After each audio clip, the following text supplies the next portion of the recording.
Please welcome to Dr. Agung and all distinguished representatives. Welcome to Iccdm 2025.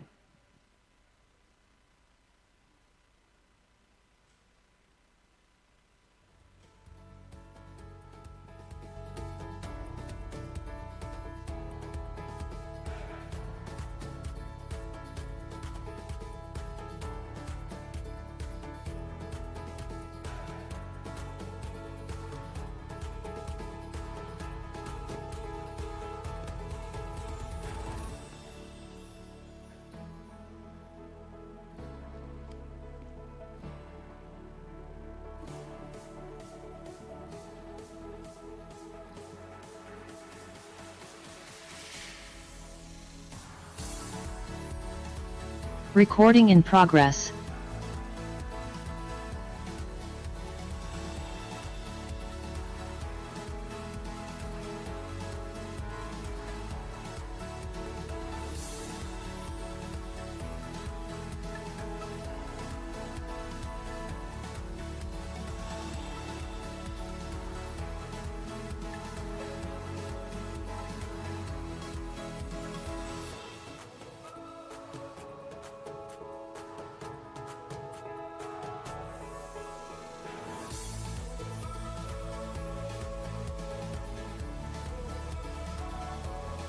Assalamualaikum warahmatullahi wabarakatuh.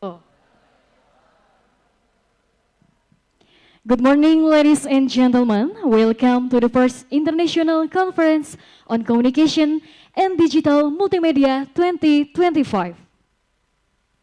We are honored to host you today at Sekolah Tinggi Multimedia Yogyakarta with the theme Toward an Impactful Digital Multimedia Ecosystem, Innovation, Technology, Literacy, and Governance. Before we begin, please ensure you have completed your registration and are comfortably seated. Once again, welcome to Iccdm 2025.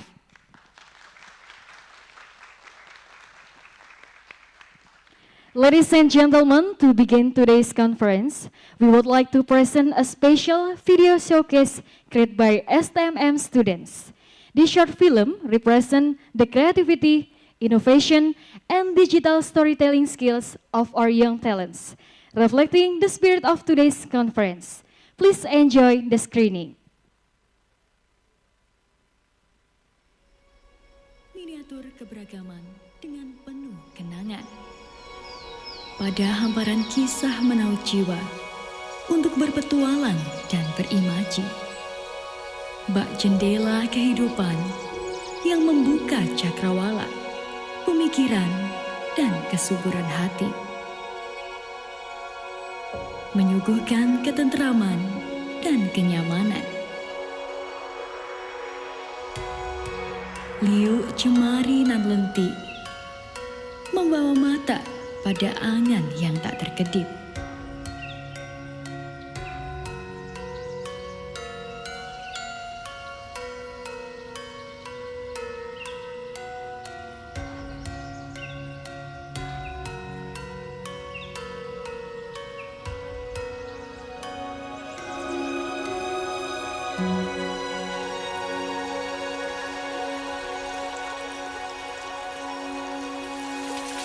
Banyak kisah berawal dari sini.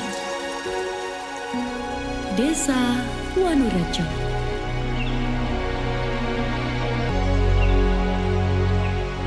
Terletak di tengah lembah perbukitan menoreh, menyuguhkan sepotong nirwana dalam lanskap alam yang indah menakjubkan.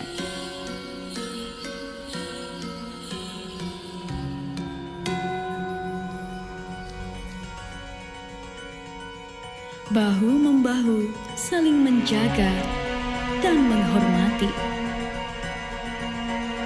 Berlangsung beriringan dalam sukacita sejarah dan budaya masyarakat sekitar.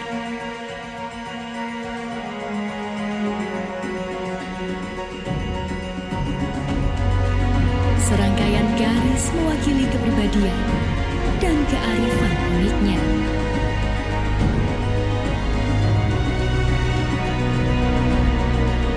berpikir indah menciptakan ketakjuban.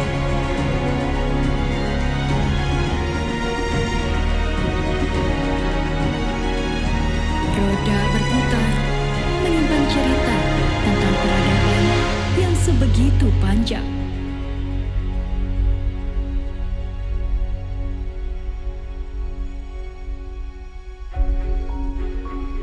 Goresan yang setiap bentuknya memiliki arti dari ekspresi diri.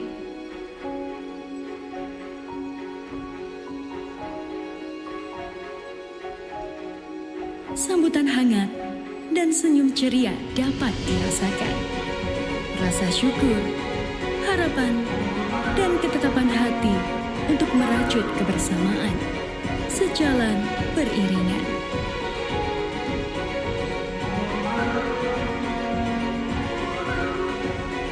Menambah kenikmatan yang tak tergantikan pada setiap gigitan. Bagai sahabat setia yang selalu mempesona dan menghibur hati.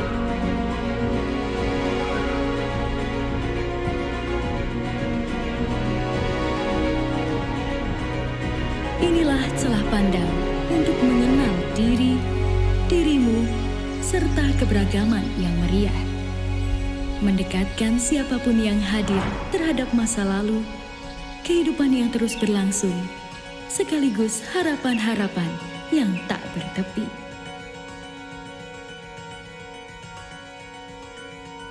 Kisah ini sampai di sini. Namun, kehidupan yang nyata terus berjalan. Buatlah kisah-kisah menakjubkan di sini.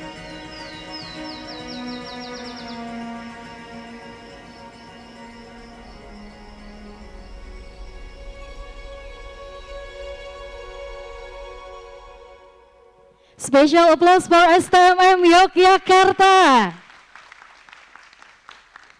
Thank you for the impressive and inspiring video. We truly appreciate the creativity of STMM students. To begin today's conference with honor, I kindly invite all participants to stand up for the national anthem of Indonesia Raya.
Thank you. Please be seated.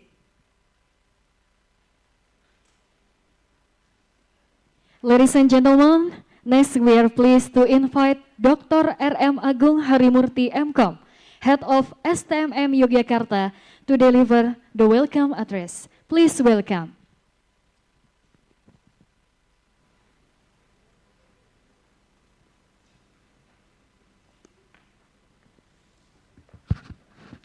Bismillahirrahmanirrahim. The Honorable Mr. Nezar Patria, the Vice Minister of Communication and Digital Affairs Indonesia, Mr. Bonifacius Wahyu Pujianto, Head of Agency for Human Resource Development in Communication and Digital Affairs Indonesia, Professor Mustafa Materis, PhD.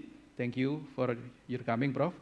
Professor from Computer Science, Muhammadiyah University of Malaysia, Professor Nur Mahmad Rasanov, Professor from Uzbekistan, Research Institute for the Development of Digital Technology and Artificial Intelligence, Mr. Richard Lomutai from Pennsylvania University, America. Thank you for your attending, Prof. I think in America it's still midnight. Mr. Musha Niyasov, PhD, as a lecturer of ESIL, University of Kazakhstan. Pak Sudono, as a lecturer of Sekolah Tinggi Multimedia, as a presenter. Distinguished academic and administrative official of Sekolah Tinggi Multimedia, Ibu Yolanda Presiana Desi, Head of Research Center Sekolah Tinggi Multimedia. Mbak Juniana Husna, Chairman of this conference, and all of participants and attendants of this conference. Assalamualaikum warahmatullahi wabarakatuh. Salam, Om Swastiastu, Namo Buddhaya, Salam Kebajikan. Good morning and welcome to all of you. It's great honors and privilege for me, on behalf of Sekolah Tinggi Multimedia, to welcome all of you of the first International Conference and Communication and Digital Multimedia, Iccdm 2025. The time of this year conference towards an impactful digital multimedia ecosystem, innovation, technology, literacy, and governance, reflect our shared commitment to building future in which digital multimedia enhance communication and contributes positively to social progress. It highlights our focus in fostering innovation, advancing technological capability, strengthening digital literacy, and ensuring responsible and effective governance. This element collectively from the core of our discussion throughout this conference. We are also honored to welcome our distinguished keynote speaker, whose contribution span diverse aspects of digital transformation, from media production and digital broadcasting to digital creativity, interactive game, public communication, artificial intelligence, data analytics, the Internet of Things, and cybersecurity. Their insight will be undoubtedly inspire and guide us as we navigate the rapid evolution of digital media and communication technology. This year, from the large number of papers submitted, a rigorous review process resulted in the acceptance only 60 high-quality papers from several countries. This reflects not only the academic rigor upheld by this conference, but also the growing international recognition of our research ecosystem. In line with this, Sekolah Tinggi Multimedia continue to expand in this global collaborative work, network with scholars, institutions, and practitioners across nations. Today, we will also witness a symbolic signing international cooperation with ESIL University Kazakhstan, Research Institute for the Development of Digital Technology and Artificial Intelligence Uzbekistan, and Muhammadiyah University of Malaysia. I would like to express my sincere appreciation to the organizing committee, reviewers, and all contributors who have worked tirelessly to make this conference possible. Your dedication and commitment have brought the vision to fruition. Let make us Iccdm 2025 not merely a conference, but movement toward impactful digital innovation, where communication, creativity, and technology work together to empower humanity. Finally, to all participants, I encourage you to take full advantage of this opportunity to share your idea, engage in meaningful dialogue, and explore the new collaboration that will shape the future of communication and multimedia. Again, welcome to the International Conference of Communication and Digital Multimedia 2025. May this event inspire meaningful discussion, fruitful collaboration, and lasting contribution in the global digital ecosystem. Thank you. Wassalamualaikum warahmatullahi wabarakatuh. Salam, Om Santi Santi Om.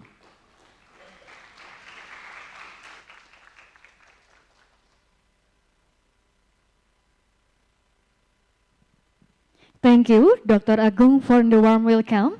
Ladies and gentlemen, we will now proceed to the open remarks. Today, the opening remarks will be delivered by Bonifacius Wahyu Pujianto, PhD, Head of the Agency for Human Resource Development on Communications and Digital Affairs. Due to his official duties, the remarks will be present through a pre-recorded video message prepared exclusive for Iccdm 2025.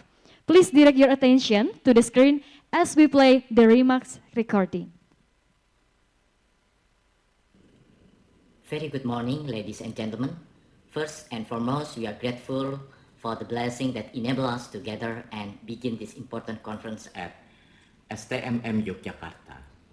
It is my honor to welcome all of you to the first International Conference on Communication and Digital Multimedia 2025.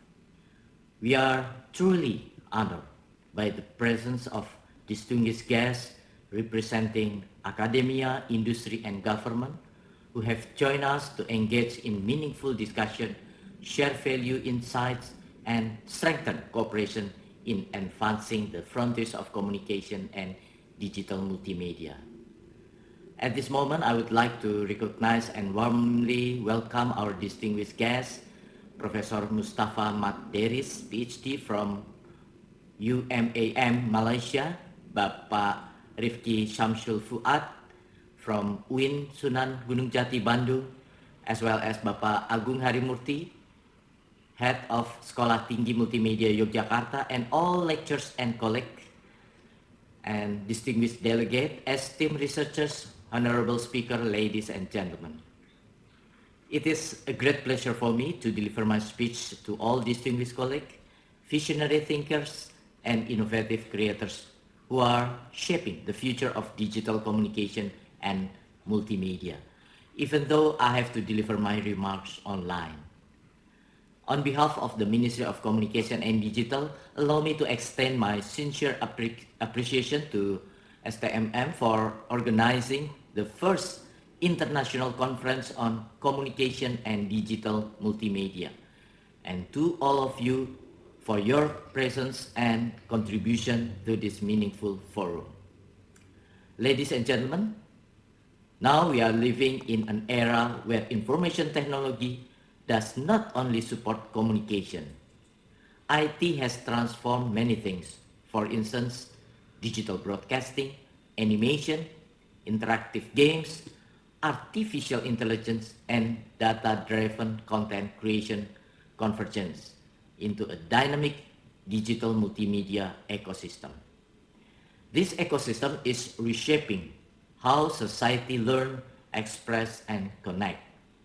This rapid transformation offers us extraordinary opportunities, yet it also comes with significant responsibilities.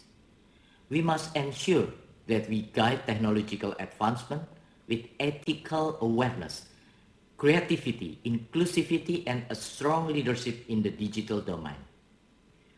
Respected conference participants, the Human Resources Development Agency for Communication and Digital, or we call it BPSDM, ComDigi, plays a central role in preparing Indonesia to lead this transformation. Our commitment goes beyond developing skilled individuals. We aim to cultivate a generation capable of designing, governing, and continuously advancing Indonesia's digital future. To achieve this mission, it is not enough to provide basic training. We must also build a knowledge ecosystem that nurtures research, innovation, and leadership. Therefore, BPSDM ComDigi, through its higher education institution, Sekolah Tinggi Multimedia, is establishing 3 specialized centers designed to advance strategic research and deeper domain expertise. First, Center for Smart Digital Technology. Focus on foundational digital technology, including artificial intelligence, the Internet of Things, cybersecurity, and digital broadcasting transformation. This center focuses on research and innovation in developing intelligent systems, secure and scalable digital infrastructure, and next-generation multimedia platform. CSD Tech also facilitates capacity building and technological adoption across industry and public institutions, fostering digital resilience and sustainable technology ecosystem development. Second, Center for Application and Smart Governance. It focuses on public sector innovation, data-driven governance, and digital leadership development, with strategic emphasis on strengthening sistem pemerintahan berbasis elektronik (SPBE) implementation and advancing smart city ecosystem. This center supports government and institutions in designing integrated digital services, aligning digital policies, and accelerating technology adoption to improve transparency, efficiency, and public service delivery. Third, Center for Communication, Media, and Creative Studies. Focus on digital creativity, media production, animation, interactive game development, and strategic public communication. This center also focuses on research and capacity building in strategic communication and communication policy, particularly in relation to digital platform, public engagement, and creative industry ecosystem. These three centers represent our long-term commitment to strengthening Indonesia's digital ecosystem through education, research, and innovation. Ladies and gentlemen, in today's interconnected world, collaboration is not an option. It is essential. We warmly invite university, industry, government institutions, and international research communities to collaborate with this center through joint research, academic exchange, curriculum co-development, and innovation program. This conference is a meaningful starting point for that collaboration. It is not only a forum for knowledge exchange, it is a platform to align vision and build shared strategies for the future of digital multimedia. Respective conference participants, as we embark on this important conference, let us embrace a spirit of curiosity, shared purpose, and responsible innovation. Iccdm serves as a stage for Indonesia to spearhead digital innovation across Southeast Asia and on global stage. With great respect and optimism, I hereby officially open the first international conference on communication and digital multimedia 2025.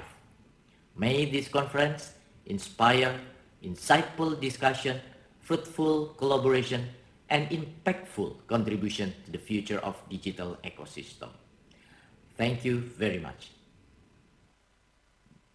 Thank you to Dr. Bonifasius Wahyu Pujianto for the insightful message delivered through the video presentation. Ladies and gentlemen, we will now first to the Declaration of International Collaboration. Today, STMM Yogyakarta is officially establishing international cooperation with three esteemed institutions. For the first, Muhammadiyah University Malaysia, second, Esil University Kazakhstan, and the third, the Research Institute for the Development of Digital Technologies and Artificial Intelligence. For this session, the signing will be carried out by Dr. R.M. Agung Harimurti M.Com, Head of STMM Yogyakarta, and Professor Mustafa Deris, PhD from Muhammadiyah University Malaysia.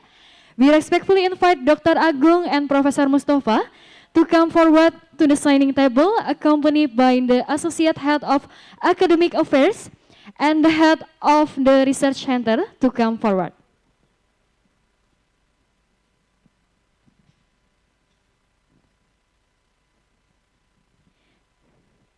And for announce, we would also like to inform all participants that our international partner who cannot be present on site will display their signed document on screen as part of the joint signing protocol.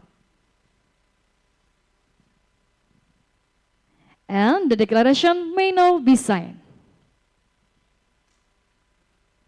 Give special applause for Iccdm 2025. Thank you, distinguished representative.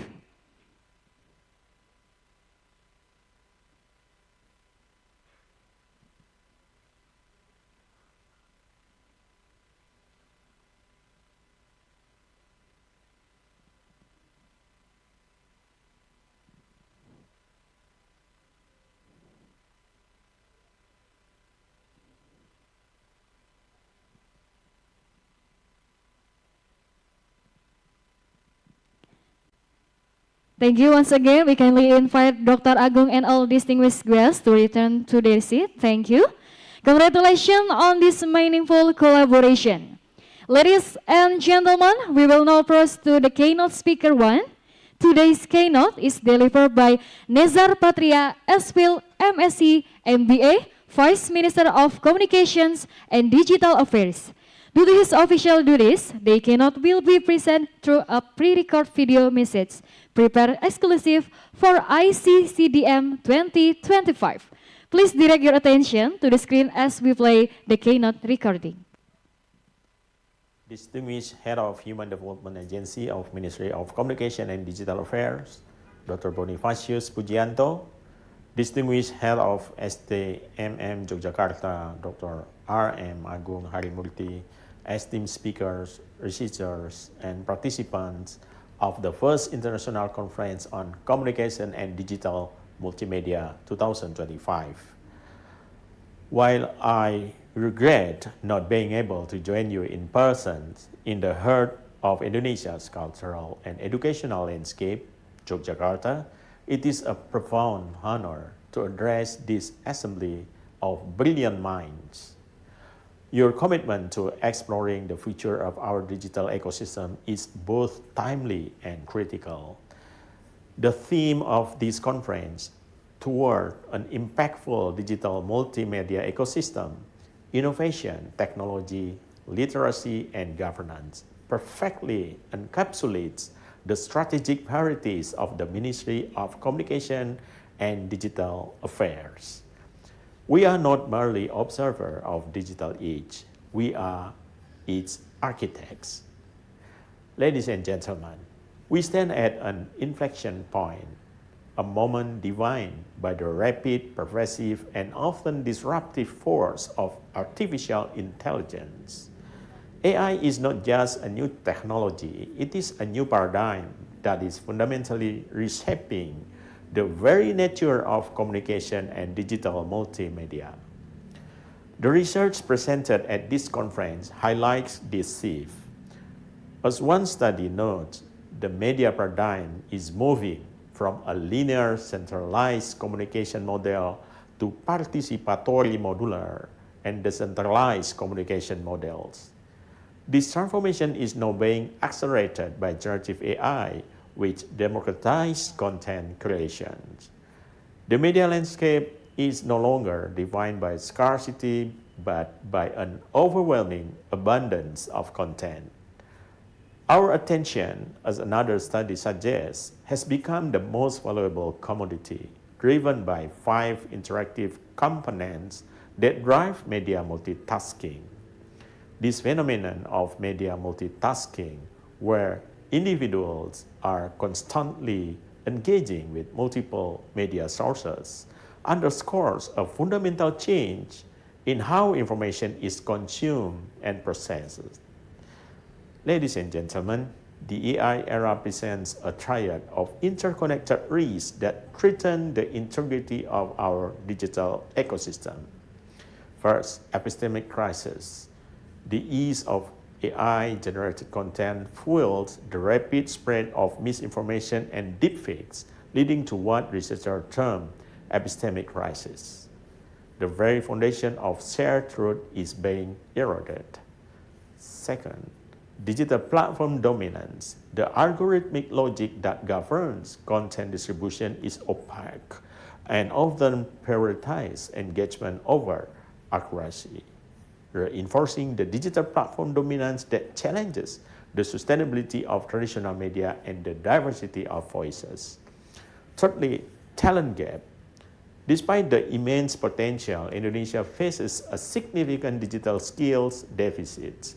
Our national strategy aims for a 25% annual increase in AI-trained professionals, yet the demand for talent, particularly in AI-driven multimedia, for outstrip the current supply. 7. Nevertheless, AI also offers unprecedented opportunities to build a truly impactful ecosystem.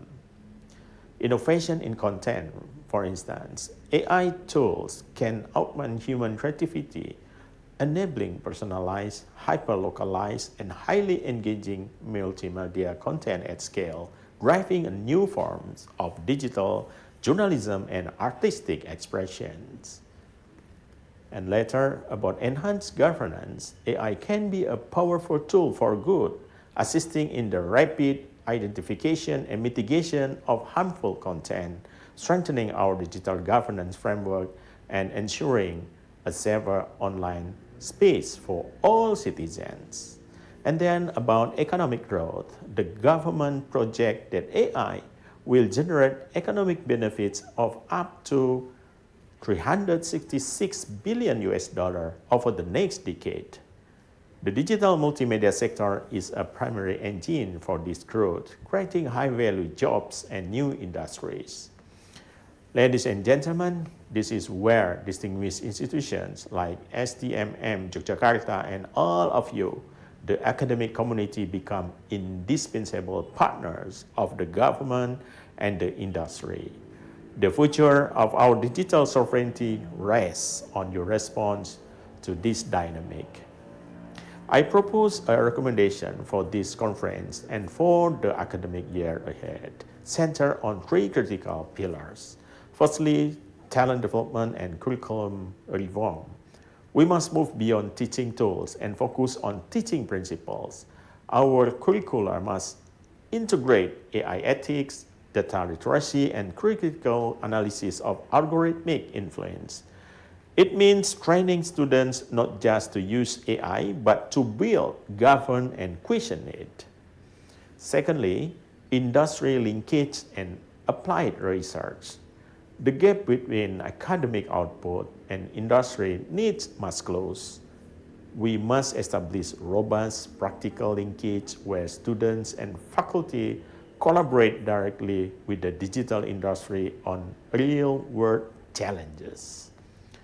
Thirdly, digital literacy and critical thinking. Your research must champion a new form of critical digital literacy. It is not enough to teach people how to use a smartphone. We must teach them how to think critically about the information they receive, how to recognize the influence of algorithms, and how to participate responsibly in the digital public sphere. Ladies and gentlemen, the journey toward an impactful digital multimedia ecosystem is a shared one. It requires the innovation of our entrepreneurs, the responsible technology deployed by our engineers, the literacy championed by our educators, and the strong governance provided by the state.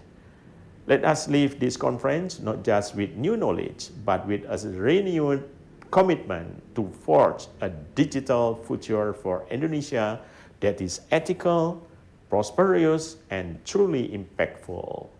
Let us ensure that the AI era serves humanity, not the other way around. Thank you very much. Thank you to Mr. Nizar Patria for the insightful message delivered through the video presentation. Ladies and gentlemen, we now first to keynote speaker 2, delivered by Dr. Musa Niazov, PhD from Esil University, Kazakhstan. Dr. Musa is joining us online via Zoom, and we appreciate his virtual presence.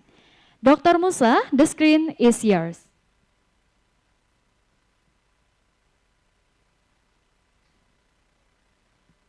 Hello, Dr. Musa. Hello. Are you already in Zoom meeting? Give me 1 minute, please. Okay. Dr. Musa, the screen is yours. Can you see my screen now? No, not yet. Okay.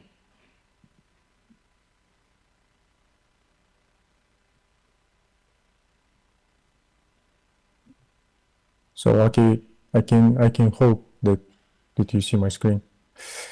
Welcome to the speech, ladies and gentlemen, distinguished colleagues. Thank you for inviting me at this pleasure of honor to speak at this important conference.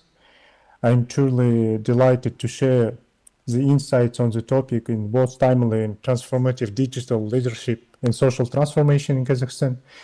Before we begin, let me highlight a few recent developments that illustrate the momentum of our country's digital evolution. First, Kazakhstan has announced the creation of the Ministry of Artificial Intelligence, dedicated to institution that will guide AI strategy, digital policy, and national invention efforts. Second, our national supercomputer, now ranked in 27 in the world, marks a major step forward in high-performance computing, enabling breakthrough in AI research in the public sector digitalization. And finally, the rapid extension of digital public services communities, with 92 of government services available online, strengthens transparency, efficiency, and citizen trust. Let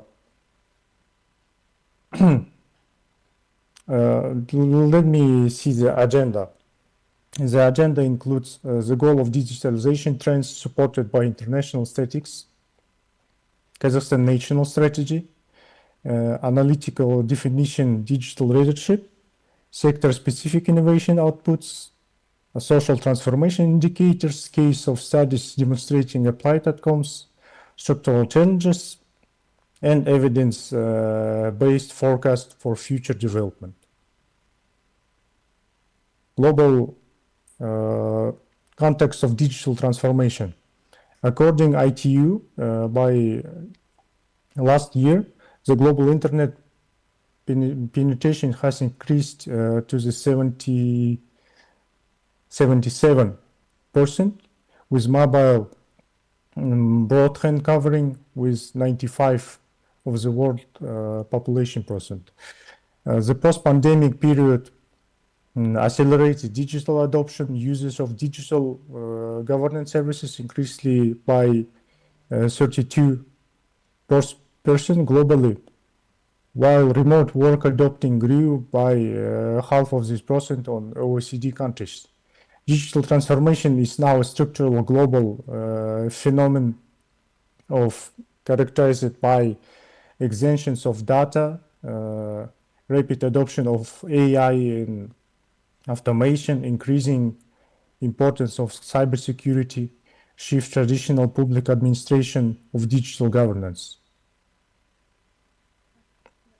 So, Kazakhstan digital agenda is digital government, digital economy, human capital development, digital infrastructure, innovation ecosystem. Measured outcomes by 24, over 18% of public services are digitalized, including licensing, identity verification, payments, and social services.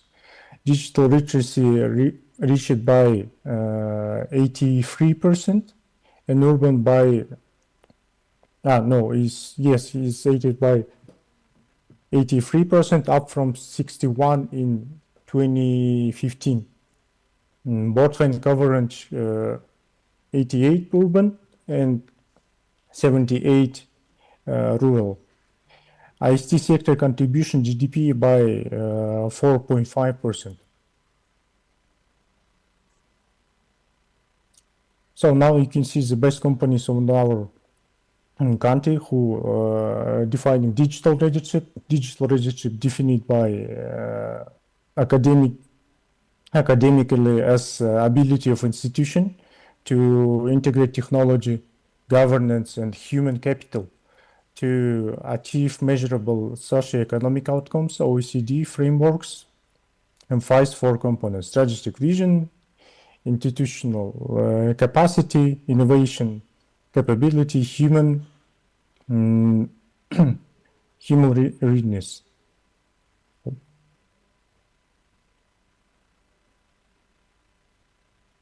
So, leadership is innovation in transformation.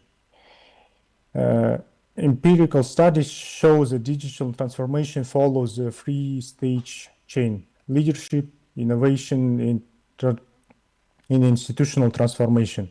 Indicators of Kazakhstan progress: adopt of agile governance in a pilot state agencies, growth of startup ecosystem by 18% per year, and introduction of rigidly sandbox for fintech.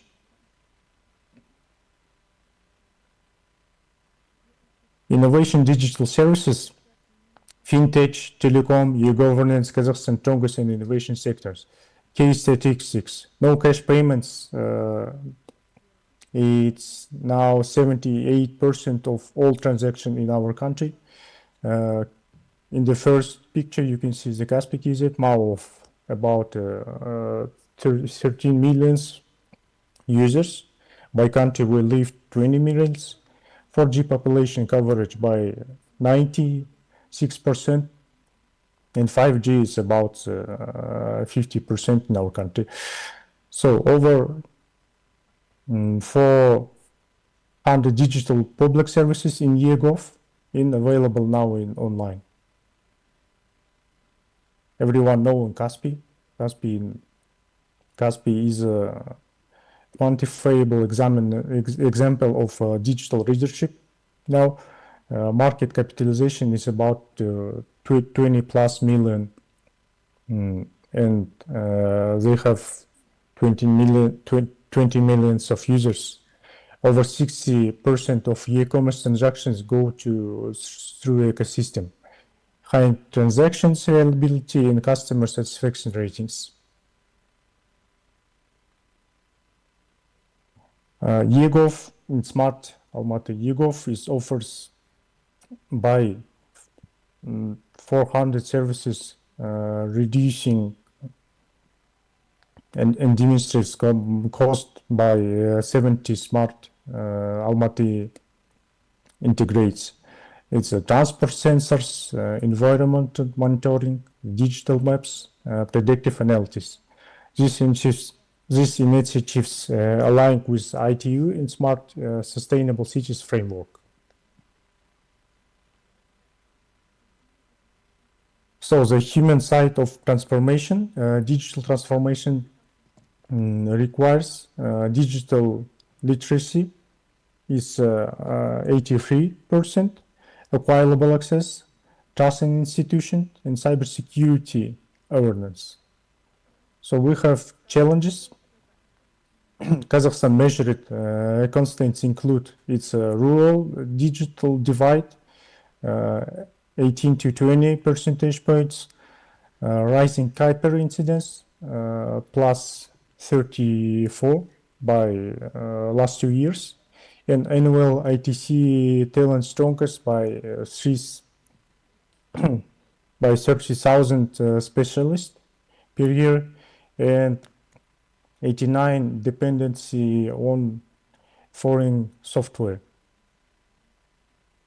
So Kazakhstan in global rankings, UN AGI passed us for 24 in the world global by this rating. WEF networks red lines steady upward trend, and leading Central Asia in fintech, digital public services, telecom infrastructure. So policy and recommendations for the being a leadership in our region. Key evidence-based recommendation is strengthen STEM and ITC education, increase R&D at least in 1% of GDP, expand national cybersecurity capacity, support digital startups in scalable innovation, promote the AI governance aligned with the OECD and UNESCO standards. So I hope that you now can see how the digital leadership in our country, in our region, can transform and give you an opportunity for the future. Thank you for attention. Thank you, Dr. Musa, for joining this session. We appreciate your present and we look forward to your insightful presentation. Once again, big applause for Dr. Musa. Ladies and gentlemen, we will now first with the certificate presentation for our plenary presenters. We would like to invite our representative to come forward for the presentation of certificate. Today, we are honored to acknowledge for the first Professor Mustafa Deris, PhD from Muhammadiyah University, Malaysia, and the second, Dr. Sudono, MSc from STMM Yogyakarta. Although we have not yet listened to their plenary session, we would like to express our appreciation in advance. Their contribution as speakers for the first International Conference on Communication and Digital Multimedia hold great value for this event. And we would now like to invite Dr. Sudono, Dr. Agung, Head of STMM Yogyakarta, to come forward to present the certificate to Professor Mustafa Deris and Dr. Sudono.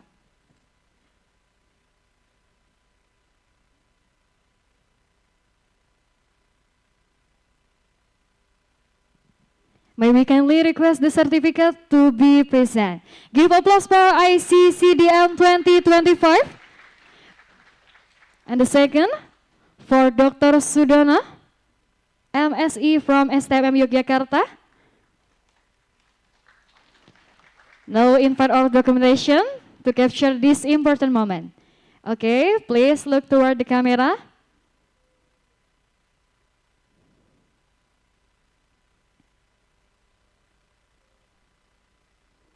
Okay, once again, give applause for Iccdm. We kindly request Dr. Agung, Professor Mustafa, and Dr. Sudono to remain at the front of stage, as we'll now proceed with group photo session. Please. Dr. Sudono, Professor Mustafa, and Dr. Agung remain at the front stage because we will the group photo session. Yes. Ladies and gentlemen, we will now proceed to the photo session. For this session, we would like to invite Associate Head for Academic Affairs, General Administration Affairs, Student Affairs, and Alumni, and the Head of the Center for Research and Community Service, or PPM, STMM Yogyakarta, to come forward for the group photo.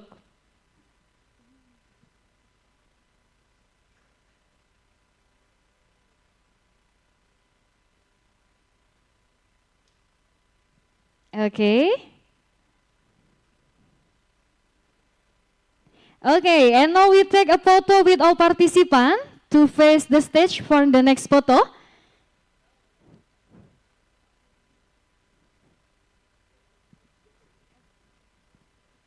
All participants, stand up please. We take photo group with all distinguished representatives. Okay, all ready everyone? Okay, please look toward the camera. The team documentation, all ready? Okay, 1, 2, 3. Okay, big applause for Iccdm 2025. We kindly invite Dr. Agung, Professor Mustafa, and all distinguished guests to return to their seat. Thank you. That concludes our photo session.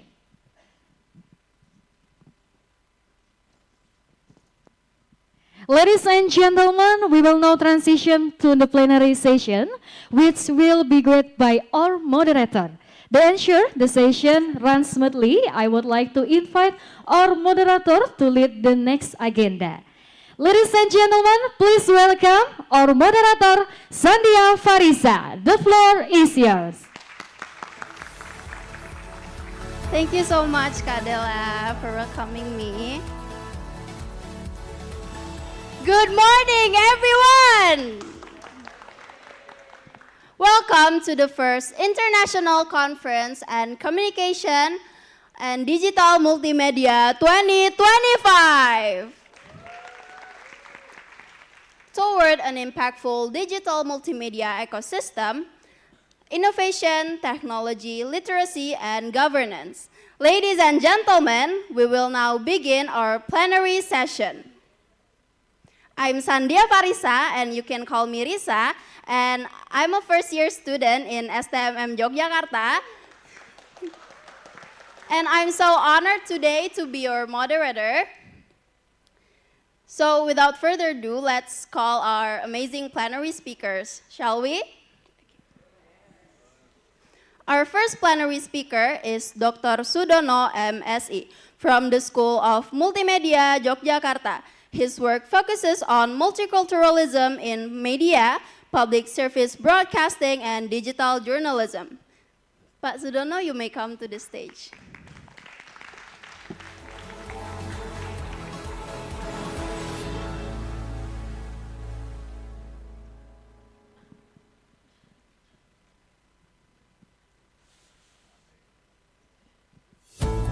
And now for our next speaker is Professor Mustafa Matderis, PhD, from University Muhammadiyah, Malaysia.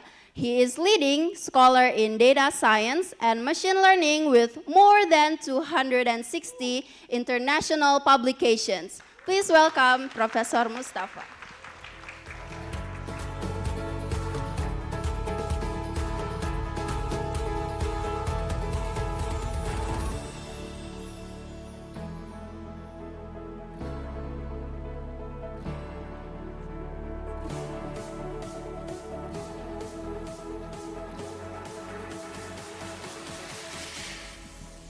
And now, please note that the two of our speakers, Dr. Richard Lomodi and Professor Dr. Nur Mahmad Rafsanov, are joining us online via Zoom.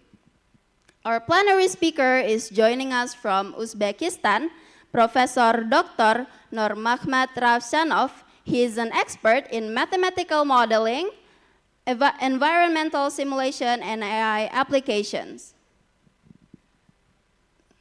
Dr. Rafsanov, are you there?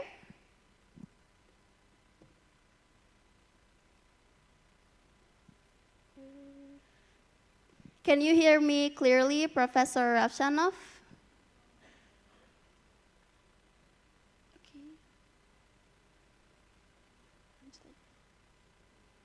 Okay, it seems like maybe Professor Rafsanov hasn't been on Zoom yet, so let's call our next plenary speaker, which is Dr. Richard Lomodi, PhD, joining us virtually from Pennsylvania, USA.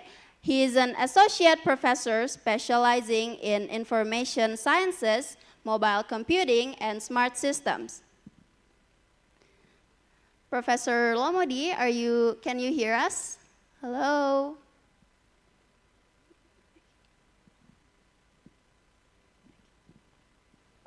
Yes, I can hear you. Okay, Just thank you. Thank you, Professor. To share my screen with you.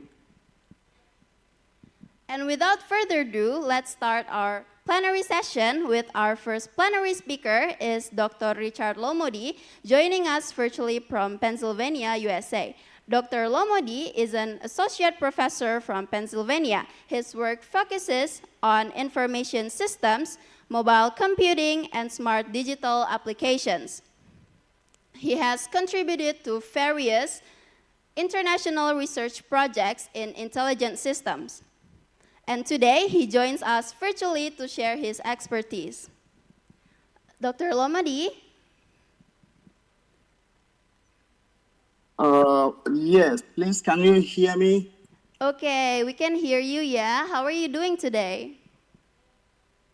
Very well.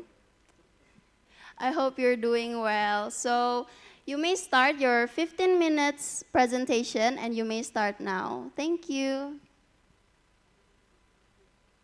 Okay, can you please hear me now? Yes, yes, sir. Am I clear at your end? Okay, all right. So thanks so much for the opportunity. I'm just going to go ahead and share my screen with you. And I'm happy to be joining you from Pennsylvania, USA. And I have in my office one of my favorite artifacts from Indonesia. So it's good to be, with you today. I actually have one gift, which is a clothing from Indonesia hanging on my wall, the red one, and then this one, as well. So thanks so much for the opportunity. Now I'm going to go ahead and touch on, leapfrogging into the future as far as, technology is concerned. And so let's, quickly get to it. My understanding is I have 15 minutes, so let's go through. So my goal today is to take us on a journey. I want us to look at technology and the potential of, technology. We are here to discuss how the convergence of blockchain and AI can allow developing economies to leapfrog traditional development, stages. So right now, it's all about the fourth industrial revolution, okay? And the fourth industrial revolution actually blurs the line between physical, digital and biological fear. So unlike previous revolutions, which are defined by steam or electricity, this one is defined by the fusion of physical, digital and biological world. So it's driven by AI, blockchain, IoT, and robotics. And for developing nations, this is not just about efficiency, but it's the chance for structural transformation. And that is why I like the keynote, presentations that we had earlier on. They were all spot on. These were all great presentations because they touch on the real issues that are, affecting us today. Now, let's look at the convergence of technology.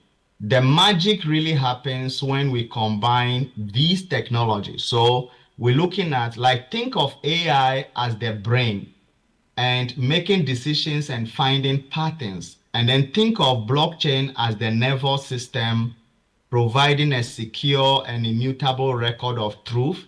And then together, we can create systems that are both intelligent and then trustworthy. So we're looking at intelligent systems that are trustworthy. And this is where AI, blockchain comes in, and then we can build autonomous, systems. Now, we are also experiencing what we call the leapfrog effect. This is the convergence that offers a unique opportunity. So, just as many African nations and many developing economies in Southeast Asia skip the landlines. When telephones came, most of the developing economies skipped the landlines and then they went straight into mobile phones. And so with the same leapfrog effect, today, economies can skip traditional banking for DeFi, which is decentralized finance, or the centralized power of grids for smart, macro grids. So we are seeing how AI is transforming economies and helping them to leapfrog, outdated infrastructure and then embrace, new systems. specifically, because my work touched on finance, healthcare, and agriculture, I just want to say that when it comes to finance, we have the challenge being a massive one where about 1.7 billion adults are unbanked. We have 1.7 billion people who are not banking. And these people operate in a cash economy, and this can limit their ability to save, their ability to borrow, or to grow their businesses. And this can come with a high remittance fees, right? Now, with solutions like AI and blockchain, simply put, using the fourth revolution or the fourth industrial revolution technology, we can change the narrative. We can use crypto rails. The cost of sending money can drop, from 7 to 9%, under 1%. And these DeFi protocols can allow access to savings accounts and loans, using smartphones where no bank is, required. We can look at credit scoring systems in finance, like in the US, where credit scoring is used, right? And when people don't have credit history, they are limited. Again, we can use AI to look at, history of utility payments, and we can create alternative credit scoring systems that people can use to have access to capital. One of my favorite areas when it comes to technology is agriculture. I've been working at the intersection of agriculture and technology for the past, 15 years. For me, moving to agriculture, that's the backbone of many developing economies. And farmers face low productivity, uncertain weather, and predatory middlemen who take the lion's share of the profit. And then when you take agriculture, the supply chain system is opaque, right? With technology, like AI, blockchain, we bring transparency to the market. We take, for instance, an Ethiopian coffee. We can record every step on a blockchain. We can verify the origin and the quality of the coffee. And this digital passport for commodities can allow farmers to prove their worth and command, higher prices in the market. Of course, in agriculture, AI also empowers individual farmers. With computer vision, a farmer can scan a leaf and instantly identify a pest like the fall armyworm. And just yesterday, we saw in the US where John Deere is piloting self-driving tractors, on the farm in order to help with labor costs for farmers. So a lot is going on in the area of agriculture as well. And then healthcare, we cannot, leave out the power of healthcare or the impact of healthcare in growing economies. Healthcare, the stakes are life and death. And we face a massive shortage of doctors and a flood of counterfeit medicines, right? So how does AI come in to address these shortfalls? Blockchain and AI can secure the supply chain. We can track unique serial codes on medicine packs, and we can ensure that the pills, at the clinics are genuine. And that can save a lot, because in the US, for instance, we have a massive problem with fentanyl and overdose, right? Now, again, we can use AI as a digital doctor, for developing economies. Like in Rwanda, in Africa, we've seen how digital health services use AI to triage patients. And in remote clinics, nurses can use AI tools to interpret x-rays. Again, in governance, and we heard it in the keynote, the deputy minister spoke about the vision for Indonesia. Of course, identity is the foundation of rights. So there are people who lack legal identities. So blockchain AI can provide secure and portable systems where we can register the citizens. And in energy, infrastructure, connectivity, the fourth industrial revolution enablers are there, like the peer-to-peer solar trading in microgrids. We can optimize network traffic to make most of the limited bandwidth that we have. Let us also not take out education, because education is one of the areas that we need to emphasize, ethical use of AI, how we can use AI as a tutor to provide personalized education to children, and how children and teenagers can use AI to overcome, issues of depression. These are things that we have to consider.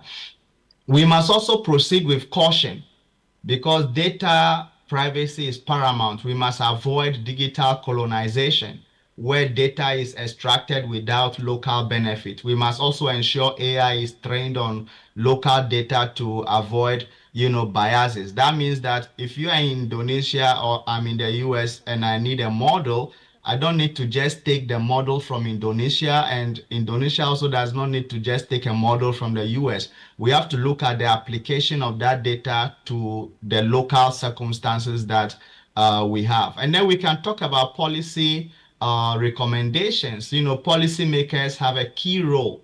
They need to invest in infrastructure. We need to create regulatory sandboxes that will allow innovation to flourish without the red tape. And then we need to foster local talent to build local solutions.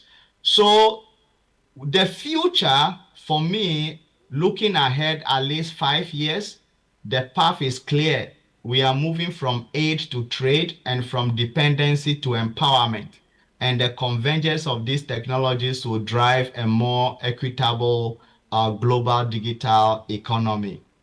Thank you all so much. And once again, I appreciate the opportunity.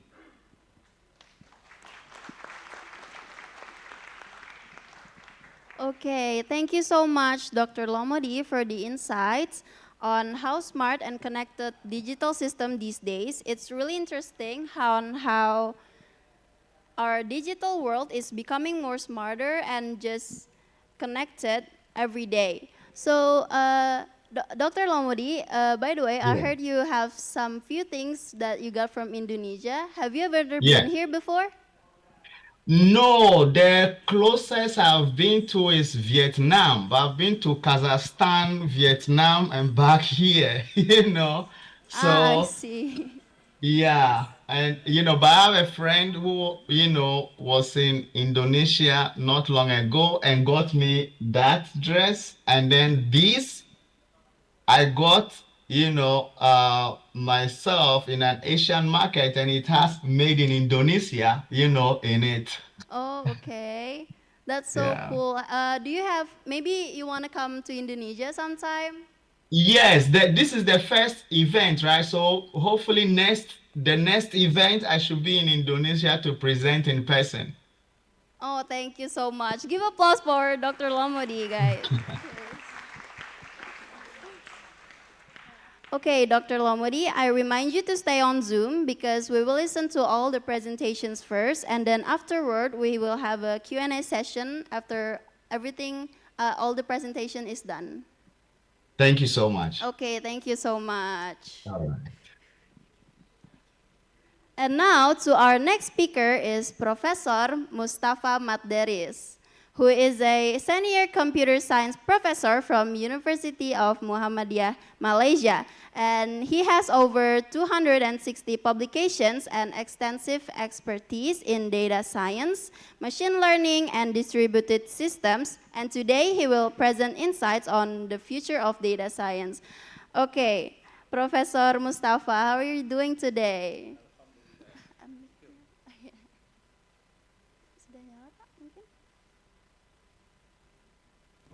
Alhamdulillah. Thank you. Thank you. Okay. You came all the way from Malaysia to Indonesia. How does it feel? Yeah, I just arrived in Yogyakarta last night. Oh, last night. Yeah, Okay. before that, I was in Semarang. Uh-huh. Semarang for 2 days. We arrived in Indonesia on the 16th of November, and I have some meeting with some colleagues, especially docent, docent Okay. from Undi and Unimus. You know Unimus? University Muhammadiyah Semarang, Unimus, Semarang. as well as Undi. And after that, We drove yesterday. All the yesterday, way? yeah, all the way. Okay. And I just managed arrive. It's about Maghrib time in hotel, and Alhamdulillah, I'm still okay today. Okay. Thank you so much for joining us in this plenary session, and you may start your 15 minutes presentation now. You can either sit down or stand on the podium. What about my slide presentation? I have given it this morning. Okay. Okay. Okay. Can I? Yes, sure. Thank you. Okay.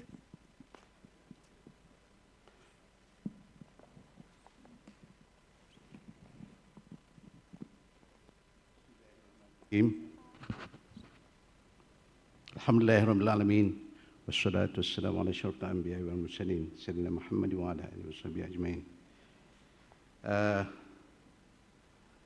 Your Honorable Dr. Agung,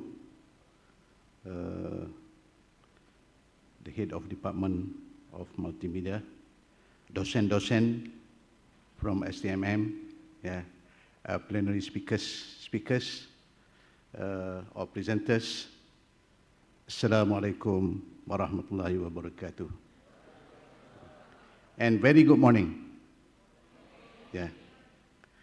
Today I would like to discuss or to share with you a knowledge concerning with the data science trend and its future. Inshallah, I'll try my best to finish it within 15 minutes. Actually, my slide, the number of slides presentation is about 40 slides, and I tried to reduce it last night.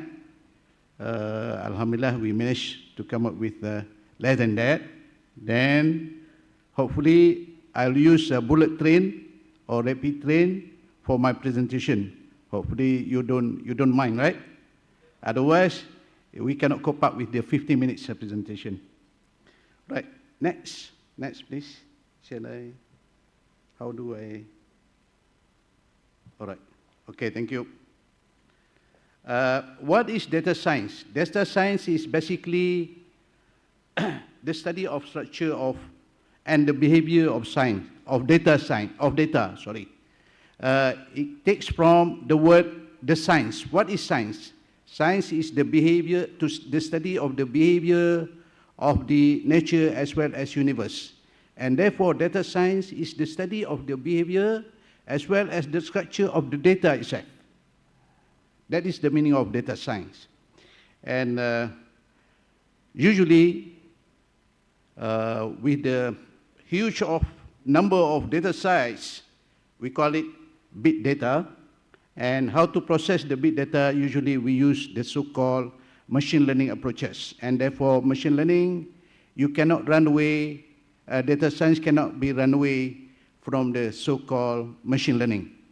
Currently, we have AI, whereby machine learning is the subset of AI. Please bear in mind, AI is considered as the umbrella, and the machine learning is the subset of the AI. IoT is another subset of AI, as well as other things. And therefore, machine learning is very closely related to AI. This is the data science life cycle. We have a data science life cycle, and many researchers agreed with the 5 pillars of data science life cycle. Start from collecting data, start from defining and understanding the problem. After that, we collect the data, and after data collection, we do a data pre-processing, or we call it data cleaning or data cleansing, and followed by explanatory analysis of the data. This one is so important to us. So number 3, data cleaning and data explanatory is so important to us. And after that, we do build our model, especially to the business entity. Is that okay? Okay. Right.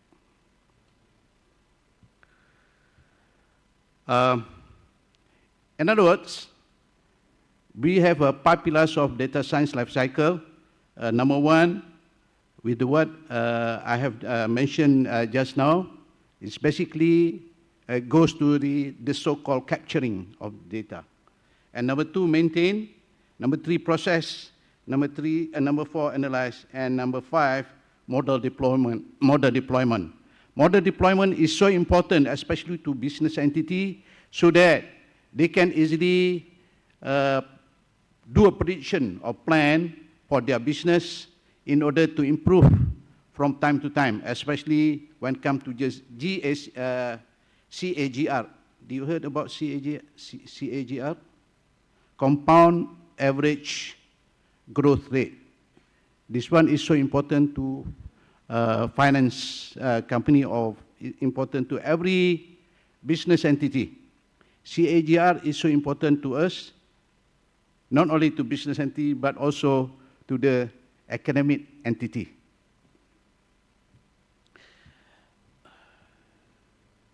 Data science prerequisite.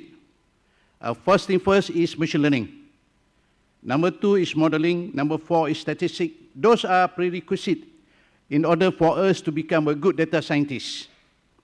Right? Number 4 is programming. And number 5 is database.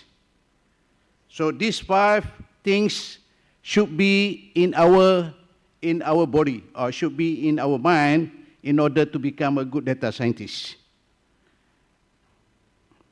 If I draw the combination of mathematics and statistics and computer science, as well as the domain of expert. Domain of expert in this case is the discipline, either in economy or in politics, in business, or in engineering or whatsoever. This is what we call domain expert, right? So combination of mathematics and computer science and domain expert becomes data science, where in between mathematics and computer science, there is a machine learning, and combination between computer and domain expert, we call it data processing, and combination of mathematics and domain expert, we call statistical research or statistical testing. Right. Everybody knows the combination of these 3 circles.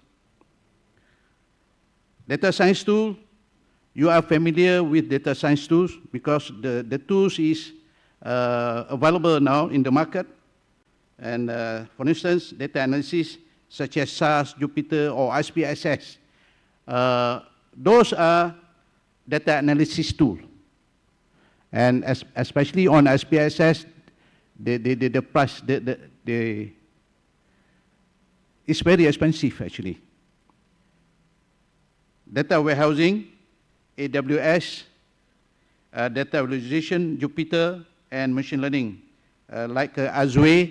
Azure is developed by Microsoft, and Azure is one of the important software and very interesting software in order to do kind of analysis as well as other machine learning activities. Various application, I don't want to discuss on the application here because data science encompass discipline, not only for healthcare or gaming or whatsoever, but data science today, together with the so-called AI, encompass many disciplines, including our lifestyle, So I don't want to discuss any detail on this one. You can easily get from this slide afterwards. Application of data science, image recognition, recommendation system. Other than image recognition is gaming, for instance. In this case, is image recognition, which is very important, where the satellite helps us in recognizing people with the distance less than 1 meter, which is, they can easily calculate our hair. I'm so sorry, I am a bald people. For those who got hair, the system can easily calculate how many number of hairs you have. up to that extent. That is the beauty of, of machine learning. Logistic, fraud detection, internet search, speech recognition. Yeah, speech recognition is another thing. And targeted advertising, and airline route planning, augmented reality, which is very close to multimedia, and so on and so forth. And the last one, which is, there are some more application, but the last one is unmanned vehicle. This one is very much focused by the so-called US Army as well as Israel Army. They developed the drone, they developed the jet fighter without man, without pilot, so that they can easily bomb or bombarding any places without using people, without using pilot. This is the very dangerous activity, very dangerous research activity, not only to people but also to well-being, and many more. Data science carry outlook or opportunities. I managed to get it from the internet. We can see that it's about 35% from 2002 to 2032, the increase of the job vacancy concerning with data mining all over the world. And by 2027, the demand for data analysts, data scientists, machine learning specialists, and other data roles is expected to increase by other 30 to 40%, according to the World Economic Forum.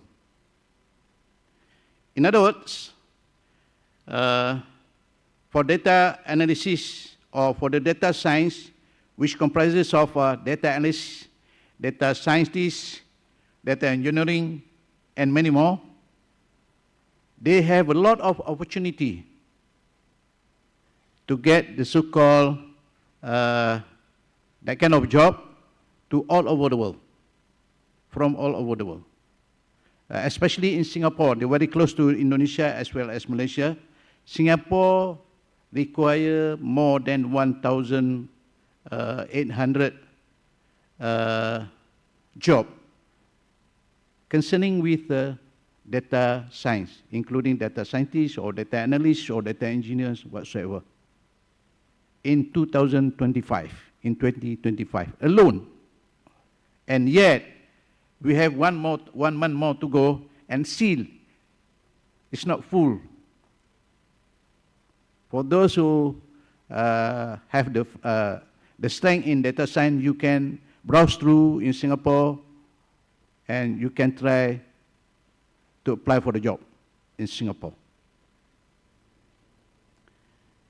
But don't quit STMM, otherwise STMM will collapse. All right.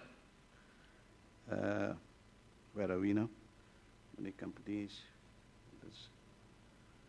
All right. As of October 2025, in Singapore, but still 300 jobs available. And from the job street, we have more than 5,000 job vacancies available until today. Until today. There's a lot of vacancies on data scientists as well as data science or data engineers. We can see here top 10 big data jobs and the salary as well. You will get high salary, for instance, in Singapore or in US or in other countries from Europe or from Japan or from China as well. Usually, in average, you manage to get $8,000 per month. $8,000 per month. But please don't leave STMM, otherwise STMM will close. Right? Okay. These are a list of data science jobs that will boom in 2027. One is data scientist, data analyst. The difference between data analyst and data scientist is just a matter of data scientist capable of doing prediction, while data analyst has no capability of doing prediction. That is the difference between these two positions, right? And therefore, data scientists having a wage slightly bigger as compared to data analysts. Machine learning specialists, infrastructure, business intelligence, data engineer, data architect, statistician even. Yeah, statistician, they also gain a lot of wage, a lot of money when come to the so-called data science nature of job, right? Current and future trend on data science. Now, currently, we have a lot of problems, especially when we focus on when you put all the data in the cloud environment, whereby a customer or user can afford to get a very close, a very fast information because the cloud is so far, and therefore there is in between what we call it edge computing. So edge computing is so important in order to make the information faster and faster as compared before. Other than that,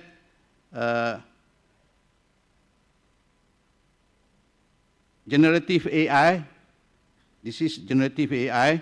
What is generative AI? Generative AI is kind of, I give you a simple example. Generative AI is, for instance, ChatGPT. That is generative AI. So everybody use ChatGPT, right? And the ChatGPT will help you a lot. Is that right? Even ChatGPT can find you your spouse, the spouse. You can ask the ChatGPT, where should I get the spouse? You give your picture and they will try to match out which spouse is suitable for you. All right? MLOP, machine learning operation. Machine learning operation is so important. Why? Because the efficiency and the effectiveness of system is so important, and therefore we can use machine learning operation in order to improve the efficiency as well as the accuracy of the output, right? And this is what we call a machine learning operation. You can easily understand it. I don't want to discuss any longer here. I can give this slide to the STMM, and then you can easily get my slide from STMM, right? Edge computing, this is the edge computing, as what I mentioned just now. And auto machine learning, yes, auto machine learning is another thing that they would go into research, especially on data visualization. Other than that, which include hyperparameters. So hyperparameters, the meaning of hyperparameters means the high level of parameters which involve meta-heuristic as well as heuristic, right? Okay. Example of auto machine learning is, there's a lot. Google Cloud, AutoML, Amazon Lex, H2O, auto machine learning, so on and so forth. You can easily get it from the internet. And the growth of predictive analysis. This one, you must be very good in statistics, especially on the multivariate regression. So if you don't know how to derive on the multivariate regression, you can easily discuss with the statistician. Actually, it's simple, very straightforward. This one is considered as the future of the machine learning as well as data science, because since the data science, the data size is increasing, then how do we use the so-called multivariate regression in order to come up with the so-called prediction in the future? Right? And what skill do I need to become a data scientist? This one is so important, right? Yeah, I list out here, programming is so important, especially Python. Database is another one. Simple mathematics and statistics like a differentiation matrix. Why matrix is so important? Because you cannot run away from the so-called eigenvalue and eigenvector. This one is very straightforward, even though this one is quite weird for you, but you somehow or other will use it sooner or later, especially in machine learning process, right? Mean, variance, covariance, ANOVA, and regression. And the one that I don't list out here is PCA. You know PCA? Principal Component Analysis. That is a classical statistic in order to reduce the number of features or number of dimensions when you have a lot of data size or so many data size in order to process it. And application. Don't forget on application. How to start or advance our data science career in 2025? First thing first is learn data analytics, Python and SQL, master machine learning and AI tools. And number 3, build machine learning operation. And number 4, work on real project and internship. So the internship process, especially during the final semester of your study, you go to the company, try to get the so-called the real project where you can easily involve it and you can easily use the so-called your knowledge in data science, right? That's it. That's all for today.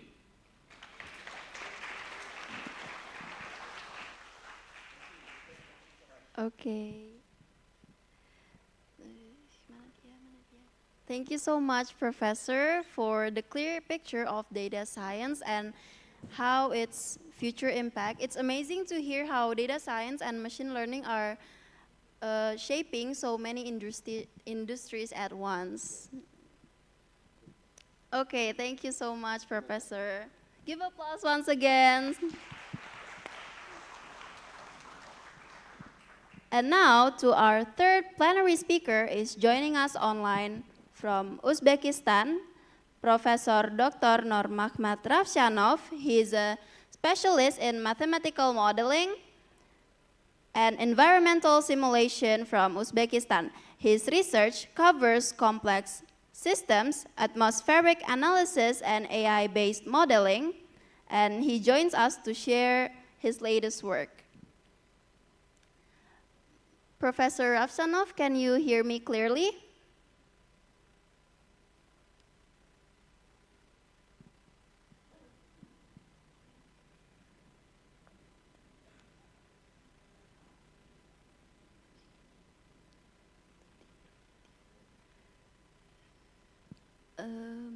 Professor Ravshanov?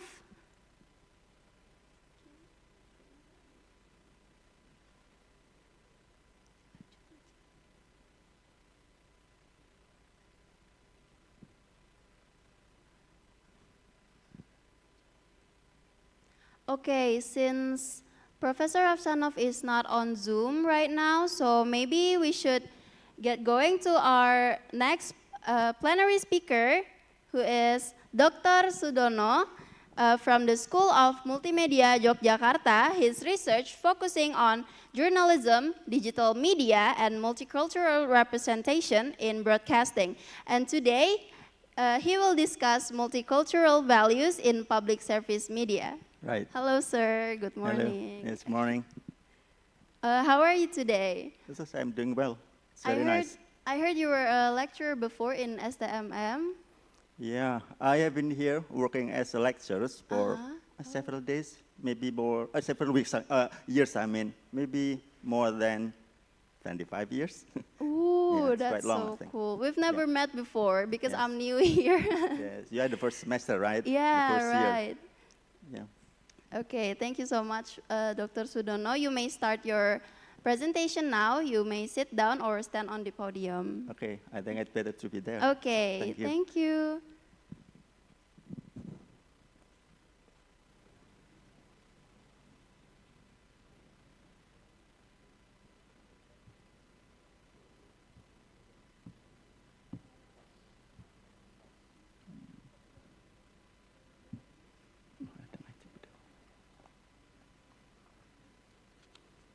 I have a little notes because there are some notes for me because on the limitation of the times.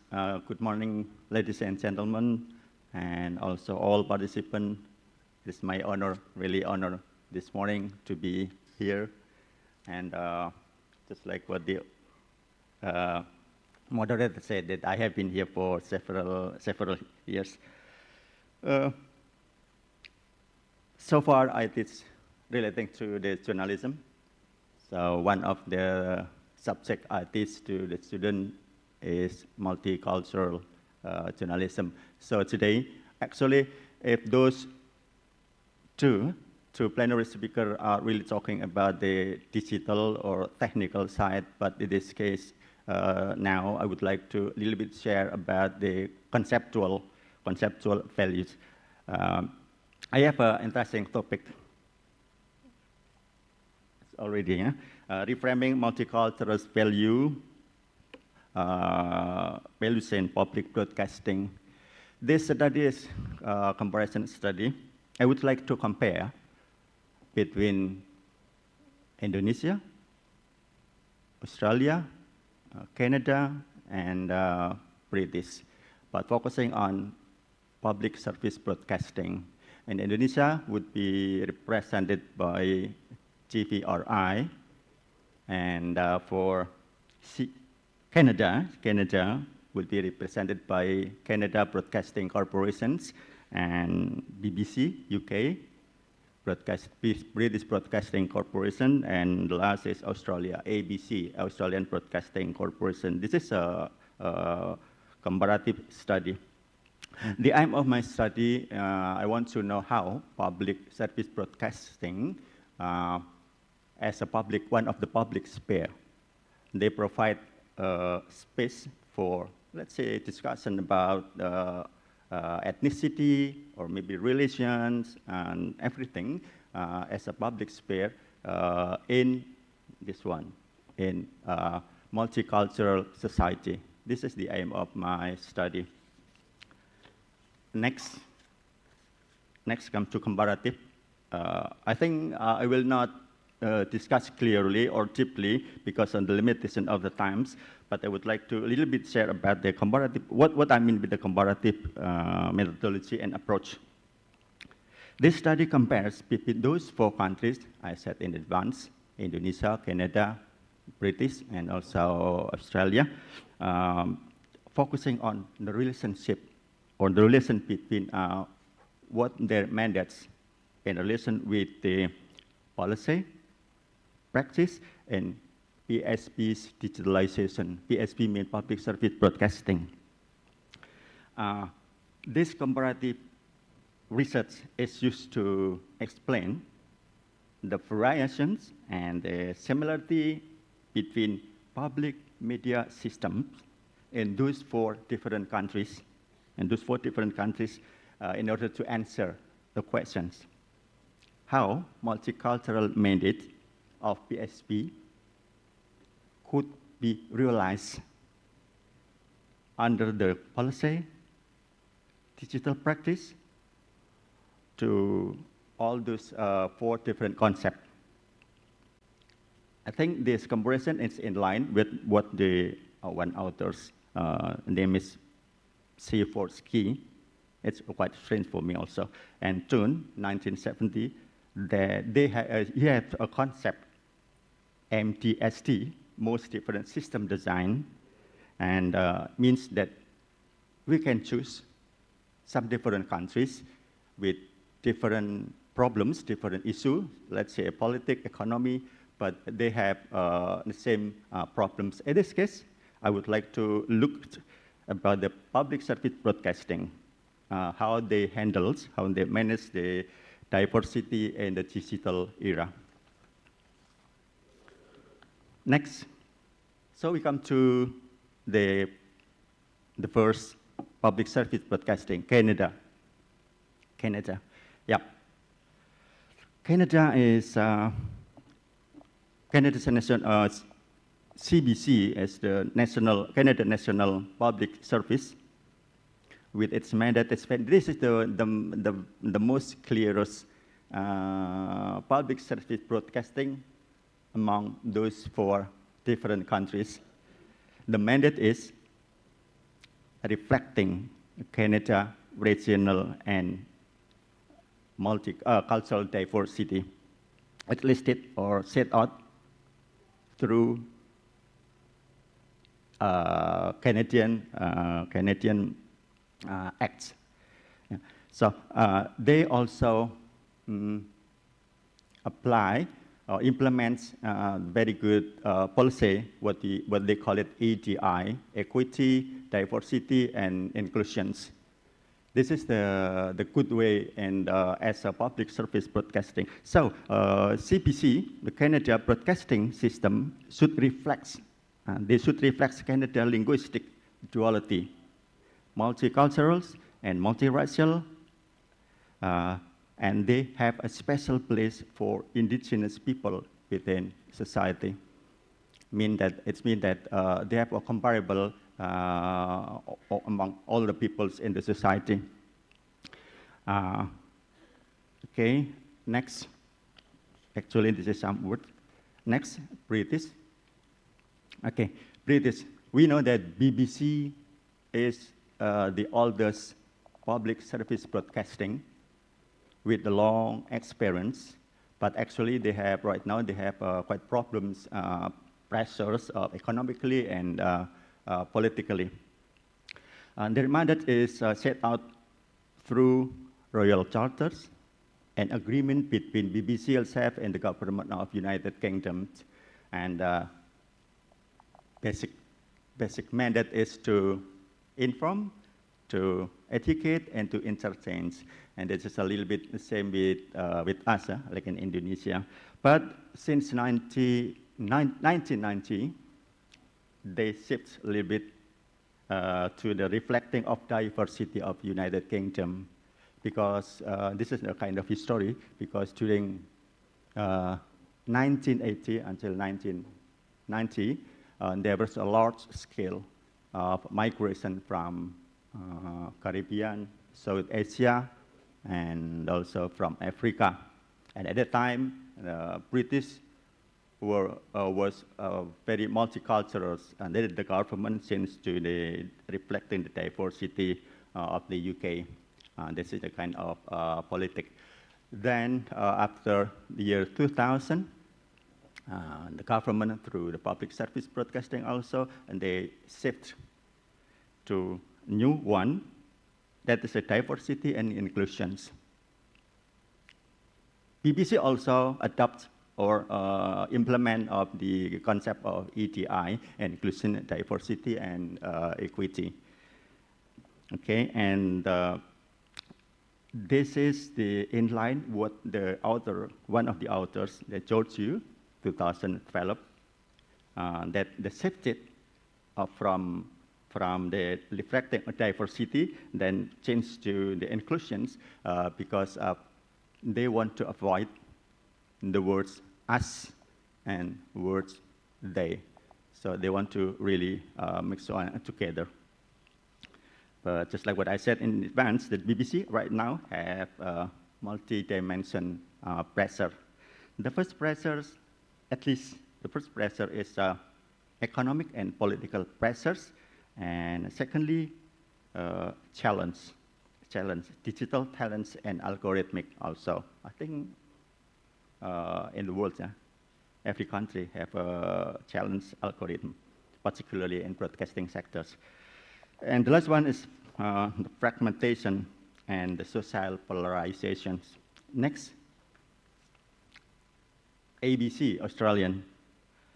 Australian Broadcasting Corporation, or ABC, is a primary Australian public outlet. Their mandate is to, they have a responsibility, and their mandate is listed or set out in ABC, I think it's 1983, and renewed on ABC charters and the year 2022, I think the last 3 years.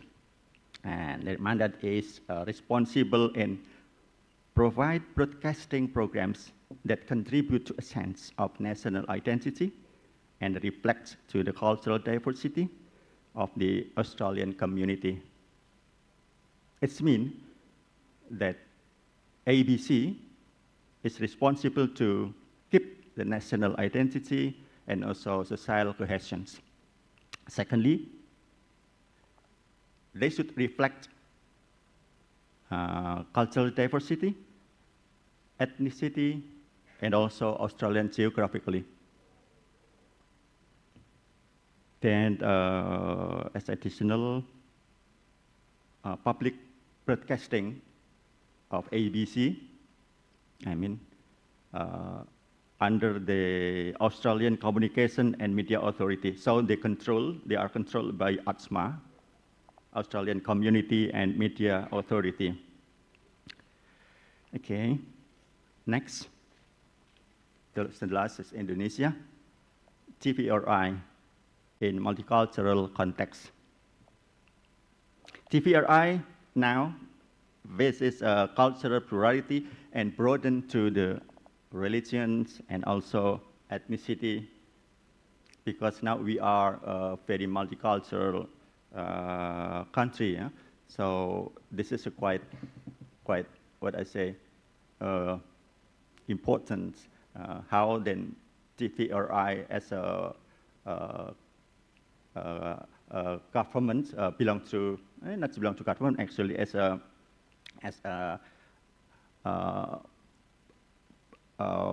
institution for public space. They should very careful about this.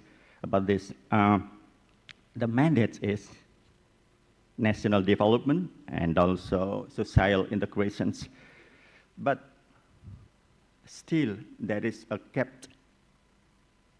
Still there is a gap in representations. Still a gap in representation.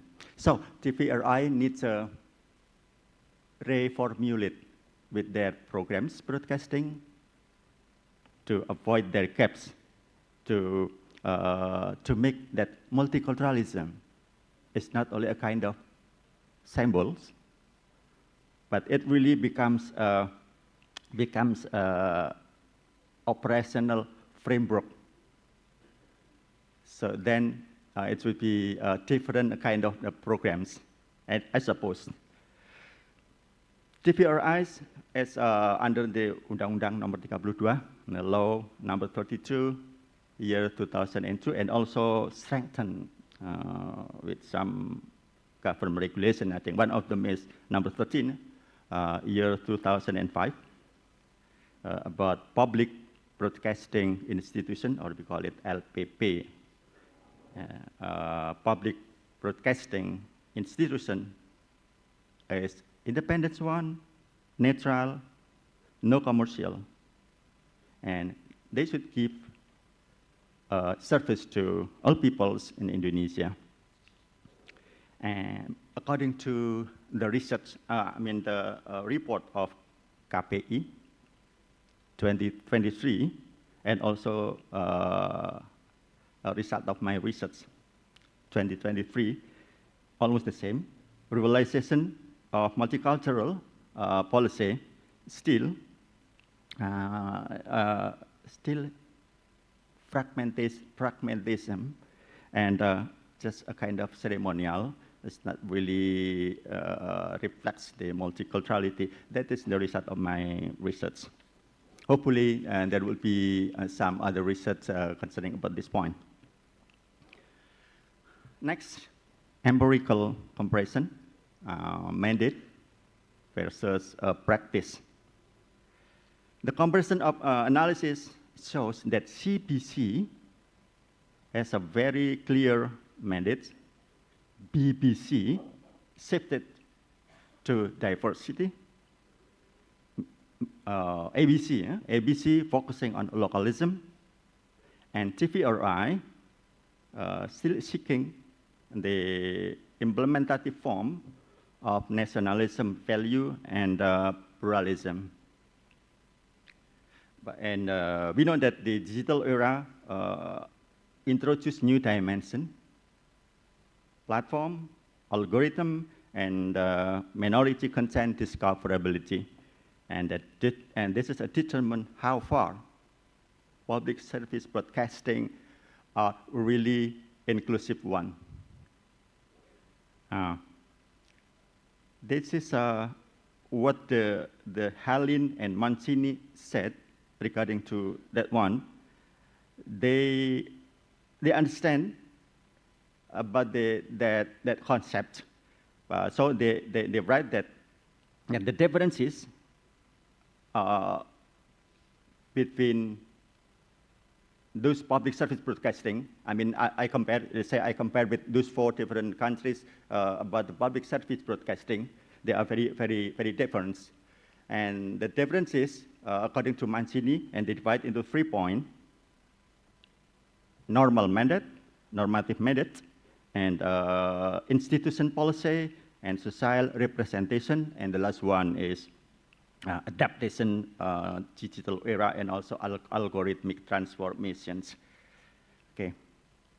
From the both, I mean, the 4 PSV, if we compare it, it is different. CPC, about the diversity, I mean, diversity, according to CPC, becomes a kind of law. So once again, diversity is a law, according to CBC, for CBC, Canadian Broadcasting Corporation. Diversity for BBC, it makes a metric. And diversity for ABC become a community. And TVRI is still a kind of, they still find the definition about that. But in the digital era, appear one question. Is multicultural value could what in English bertahan, could stand,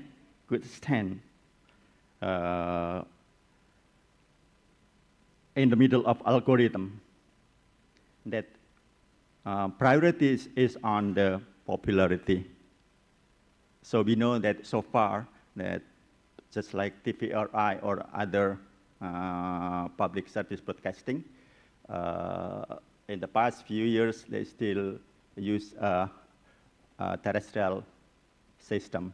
But now, the coming of digital system, then everything is different. They should adjust to the technology, digital technology, and algorithm is take a role in this case. So this is the question. Okay, next. Digital implications. Era digital demands public service broadcasting to adapt their own to logic platform, algorithm, and also public participations. The challenge is fragmentation of audience, bias algorithm or algorithm bias, and minority contents invisibilities. But directly, digital era also open co-creations and also the involvement of the people. So they can involve, they can create, they can give their idea, identity by themselves. This is very much different if the broadcasting using the terrestrial system. Okay, the public sphere has become algorithm fragmented. This is according to Helberger in this book, or his essay, Digital Journalism, written in 2022. Okay, next.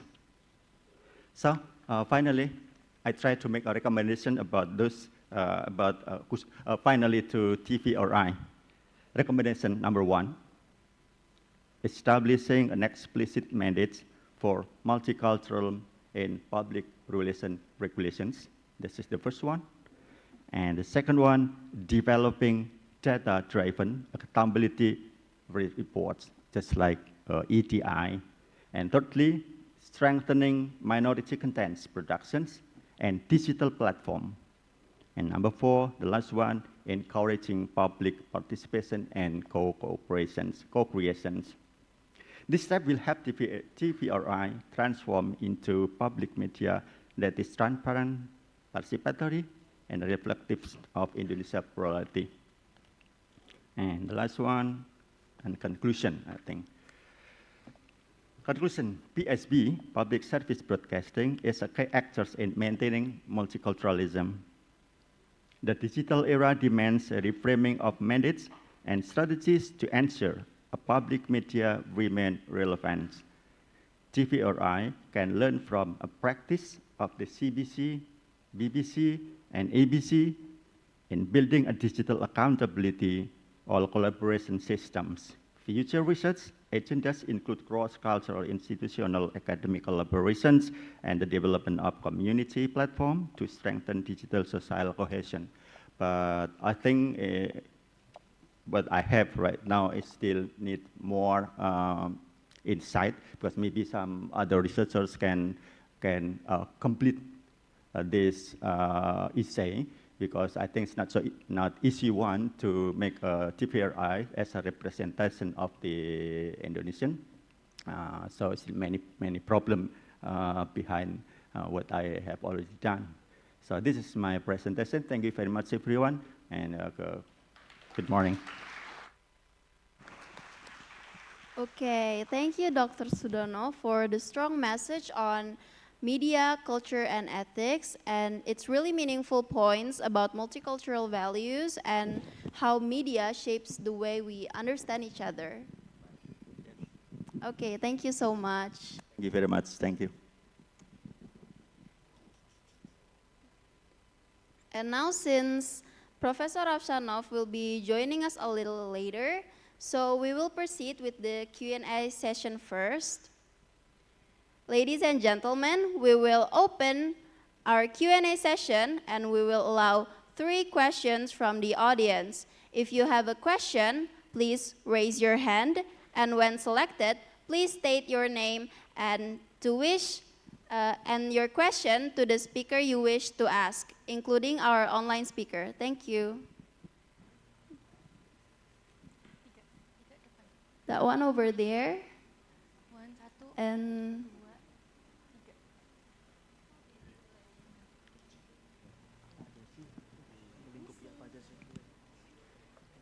And the one over there, Okay, terima kasih. Okay. Good morning, everyone. First of all, I would like to introduce myself. My name is Febi Rosana Pitupulu. Everyone call me Febi, and I'm from Sarjana Wiyata Taman Siswa University. I'm a third semester in the Department of English Education. So I want to ask to Professor Mustafa. Okay, so nice to meet you, sir, and that your knowledge, that I got it, especially for a data science. So I want to ask the question, and the question is, sorry. Okay. The question is, the implementations of data science is crucial for data efficiency, achieving and insights in the digital era. However, the data and cloud systems on the ground are often still vulnerable and lack resilience against cyber attacks. Considering the existing challenges in foundational system security, How should we prioritize the massive implementation of data science in Indonesia? Should the primary focus be on strengthening fundamental cybersecurity and data resilience first, or can data science itself be integrated as a proactive solution to detect vulnerabilities and enhance the overall robustness of the system? Thank you.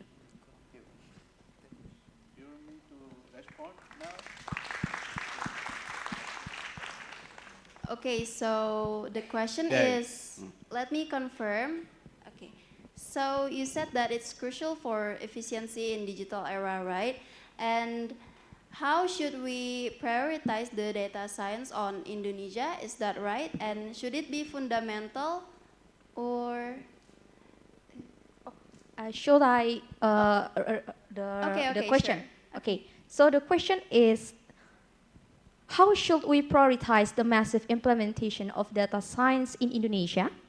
And should the primary focus be on strengthening fundamental cybersecurity and data resilience first, or can data science itself be integrated as a proactive solution to detect vulnerabilities and enhance the overall robustness of the system? Okay, thank you. So it's about. Okay. Okay. Oh, Bapak mau. You. Yeah. Okay, thank you. I'm so sorry. I am lansia now. You know lansia? Apanya pendengaran saya agak terbatas. Right? Anyway, I'll try my best to answer your question. One is concerning with security, right? Yes, sir. Okay, very good.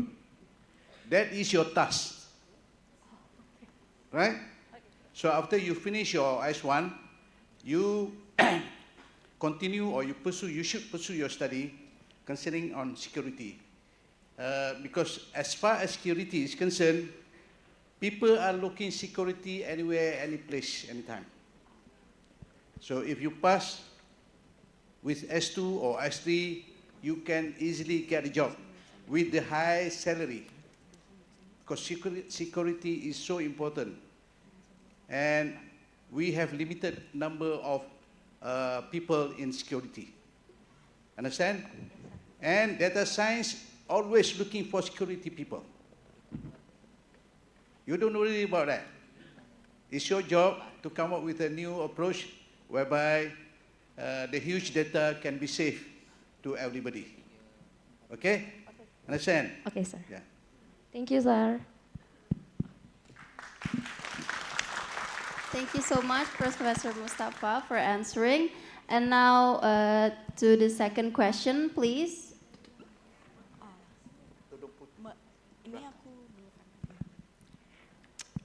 Thank you.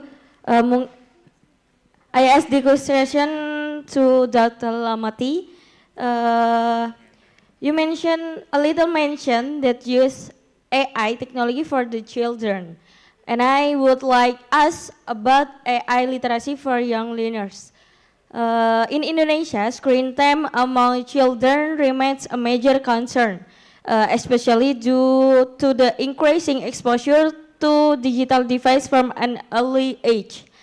What is your perspective on the ideal screen time, the limit for children? Furthermore, is in approach in your country to introducing technology, include AI, to children different from what we see in Indonesia, particularly in terms of parental control. And maybe this question, what is your perspective on the ideal screen time limit for the children? Thank you. Okay, thanks so much. And yeah, unfortunately, the last part of the question you were breaking. So I didn't hear the last part, but my understanding from the question is you want to know the implication of having children exposed to the screen. Well, in the US, we actually have a problem at our hand right now where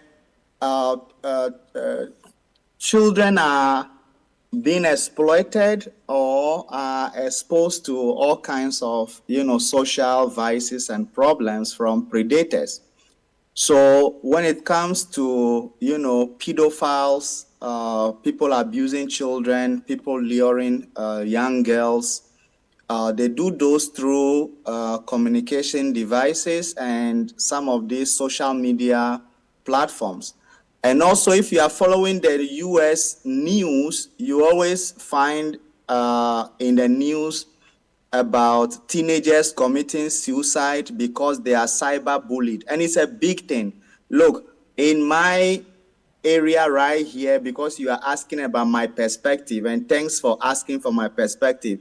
In my area where my daughter goes to school, my daughter is 12 years, just last month, one of her schoolmates who is 13 years committed suicide. He killed himself because he was cyber bullied, right?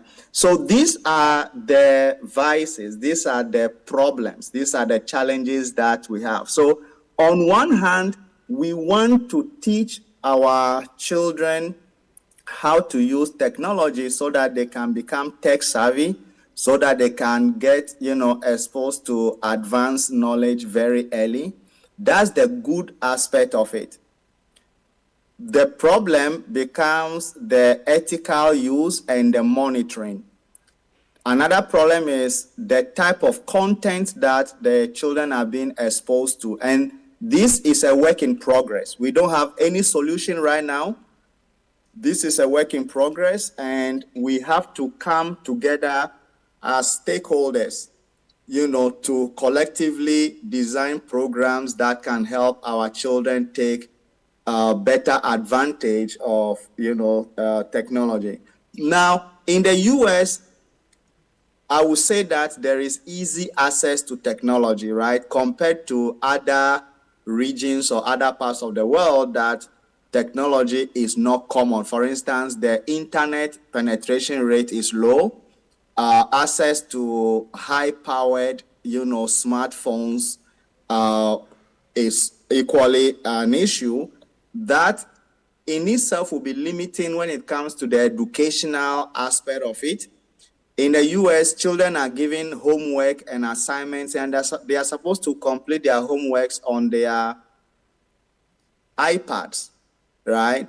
Elsewhere, children don't have iPads to use in school. So you say that, well, that's a good thing because American kids are exposed to technology early. But the downside is what I also mentioned, that we have to look at the monitoring. We have to see that the content that our children are consuming, they are valuable, and that cyber, stalkers are not worrying them. And I like the answer that was given earlier on. The question was on cybersecurity, right? Here is where cybersecurity comes into play, and we can put in more safeguards in order to secure the interests of our children. Thank you so much. Thank you, Dr. Lomodi, for answering. And now we get to the third question, please. Okay, so good morning, everyone. I'm Rizky from State University of Surabaya, or Universitas Negeri Surabaya. So here I have some question. The first one is for Richard. So, Yes. All right. So nice to meet you, Richard. Pleasure is mine. Next year, I should be in Indonesia. I won't be this far away on Zoom. Yeah, that would be great. Okay, so basically my question is like this. Actually, based on your explanation from your presentation, I could say that it's quite appealing, realizing that AI could help to enhance the country in so many sectors, not only economic, but also political and so forth. But the thing is, based on your perspective, what do you think if the system is not ready? For example, AI itself, even though we consider that it's intelligent, but of course, since it's system and it's machine, sometimes there is imperfection there. What if the system, the people, and the government is not ready yet? You know, like in order to utilize it, in order to apply it on our daily basis. And the second thing is, in your perspective, what is the standard in utilizing AI in order to help us to use it on a daily basis to help us in, you know, to ease our work? Because AI right now, for example, in education, some people, I can see that my students are using AI and they don't use their critical way of thinking, you know, so somehow it could affect, I could say, their logical way of thinking, that it's getting decreased and their ability to have that kind of critical thinking is getting decreased. So yeah, that's my question for you. And the second question is for Pak Sudono. I truly believe that multicultural is our identity, because we're Indonesia and we have so many culture.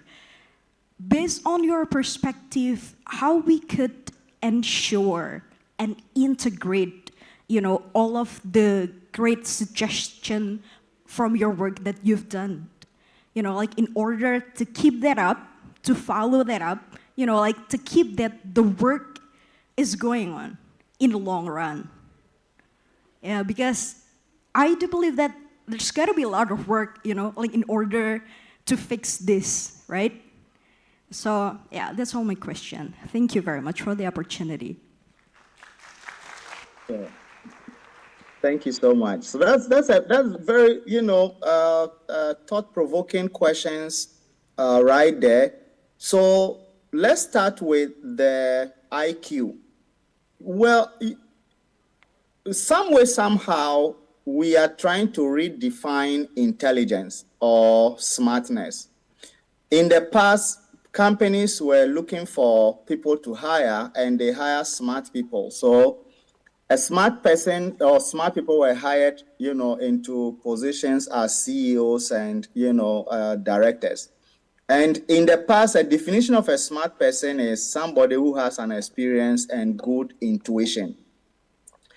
Today, companies are not hiring people based on experience or intuition. They are hiring people who will make data-driven decisions.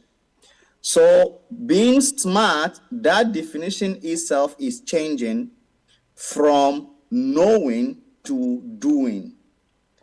And so now we ask ourselves, when it comes to IQ and, you know, like a cognitive load, or, you know, somebody who knows how to do something based on what is captured in the mind versus somebody knowing to do on the phone or on the computer, who is smart. And that's the dilemma we found ourselves in right now. So I understand your position very clearly. As a professor, there are activities I give to my students and I say, no AI. I want you to do it yourselves, because these are fundamental things that I want you to know. And then there are things that I'll say, okay, I'll gloss over it. You can use, you know, AI, because the job market itself in the US, for instance, they are laying off thousands of people. Amazon, Microsoft, Meta, you know, X, all the big guys, the banks, they are laying off people because of AI, right? So that ties in also to the first part of your question that talks about the readiness of the people. How far can we go with AI? I don't want a future where AI will replace humans for every job. But I want a future where those with the capability of AI, or those with the knowledge of AI, can perform their task faster and efficiently. So I don't belong to the school of thought that AI is going to entirely replace human workforce. But I believe in the school of thought that with AI, humans will need to reskill and we need to retool. Now, the world today is a global village. We are all connected. So at some point, everybody will have to be prepared for a certain level of AI. There are different maturity levels when it comes to AI.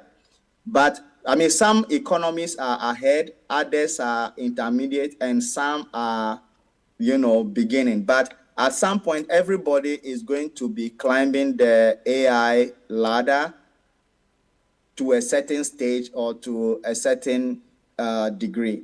We must get to the point where AI is matured before we leave everything to AI. For instance, US is testing self-driving vehicles, right? But the question is, do we have the infrastructure?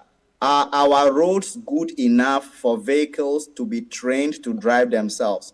Are our railways good enough? So these are infrastructural investments that we have to think about before we can fully say that we are prepared for 100% autonomous driving vehicles. If we go to Indonesia and we go to Bangladesh, Pakistan, I believe there are rural areas. How do we train self-driving vehicles to drive in these rural neighborhoods without knocking off people, right? We have to be prepared for all of these things before we, go into deploying AI systems. Thank you. Thank you, Professor Lomodi, for answering. And now to the question, the next question for Pak Dono, silakan. Check. Good. That's a very good question. I think how to answer the public service broadcasting.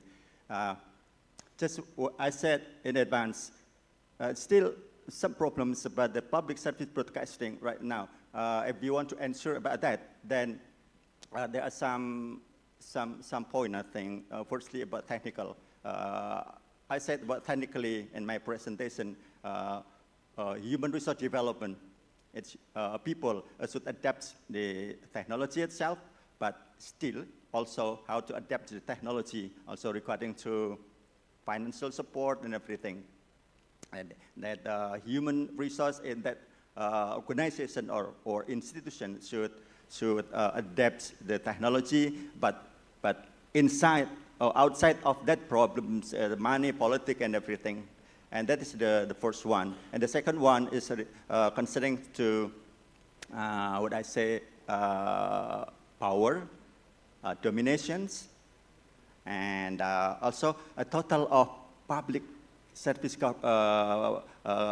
broadcasting itself. In Indonesia, there are many public service broadcasting, so many. And this is occurred, the impact is fighting. They fight, they try to get more audience or viewers, and that is the problem also. They fight to be the winner. They fight to be the winner, and mostly tends to it's quite hard to ensure the quality of the programs. That's according to my opinion. Once again, if we ensure the programs, so many things, let's say policy, like a policy from the government. So it still need revisions from the House of Representatives, I mean, and also from KPA, atau KPI, and so on. I think that is the answer. So we are, this is still a kind of phenomenon about the broadcasting service.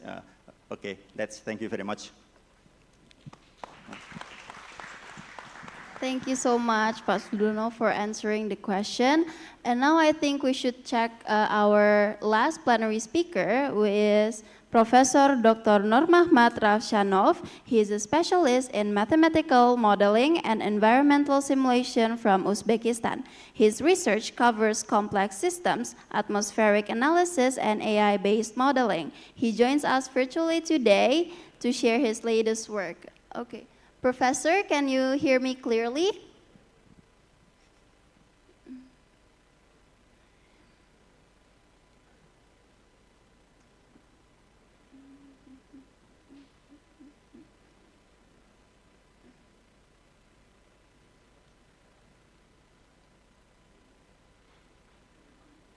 Professor Rafsanov.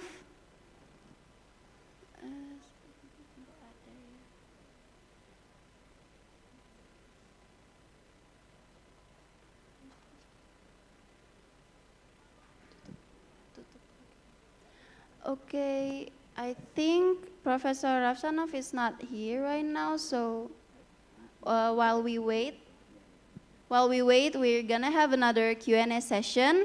So if you have a question, please raise your hand, and we have 3 questions from the participants, and you may raise your hand now.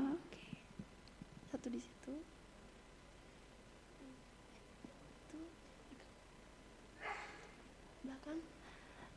Mbak yang pakai baju biru, lalu yang di belakang sana, sama ini yang di depan. Oke.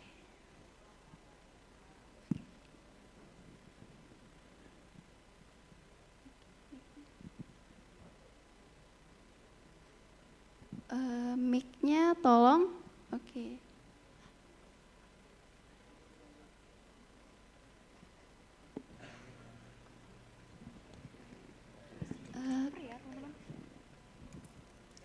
Mbak yang baju biru, ya, yang kerudung biru, ya, oke. Okay. Oh, tanya. Hello, good morning, everyone. It's such a pleasure to talk with you all. My name is Yuni Avitasari. I'm from Center of Digital Literacy Development in the Ministry of Communications and Digital Affairs. Okay, my question will be for Dr. Richard Lamati. Dr. Lamati also mentioned about the data colonialization. As far as I know, data colonialization could allow global platform to extract and benefit from data, and it will disadvantage people in the global south, including Indonesia. Now, Indonesia has already a regulation, the Presidential Regulation Act number 71, 2019, but we realize that localization of data is not the only one solution. We need a more humanized center approach and a very planned strategy. So my question is, beyond storing data in the local or storing data in the country, what humanized framework or practical strategies that can help us address data colonialization in ways that truly include people, the disadvantages, the disadvantageous people or the marginalized people for Indonesian context, to address the remote island communities, people with disabilities, and indigenous group. How we have a global south framework to design data governance that protect them from the data colonialization. Okay, thank you, Dr. Lamadi. Yeah. Thank you, everyone. Sure, thanks so much. You know, for AI, to thrive, we need to democratize data. We need data democratization. Now, today, data is a commodity. So just as we have gold, coffee, bauxite, diamond, silver, manganese, these things are commodities. Today, data is a commodity. And data has value where, people trade data, sell data, literally. Now, when it comes to data colonization, we're talking about the process where people still keep, certain data sets. It can be government regulations, as you mentioned about Indonesia. So if that happens, what will happen is that we may be able to train local models to understand the Indonesian economy. That is, if the Indonesian government is interested in exploring that data set. But if we want to do regional analysis, or we want to understand, let's say, the problems in the Asian Pacific, and there is data colonization, that becomes difficult for us to do, because other regions are not releasing their data sets, for us. Number two, you talk about the marginalized community. Yes, I have done some works on disability, trying to understand the plights of people with disability. I've done some works on HIV, understanding the impact of the pandemic on persons with HIV, and stuff like that. So I know exactly the challenges that people face within these communities. If the government has plans for them, and they want to use this data to advance their cause, that's a good thing. It becomes problematic when we just put roadblocks and blockades on our way to limit access to data, when in reality, democratizing data could be more beneficial. So yes, we can do better, especially if we can do data sanitization. So sanitization means that, can we take out personally identifiable information so that we don't compromise people's privacies, and then release the data or democratize the data for the greater good? I think that will be more beneficial in the long term. Thank you.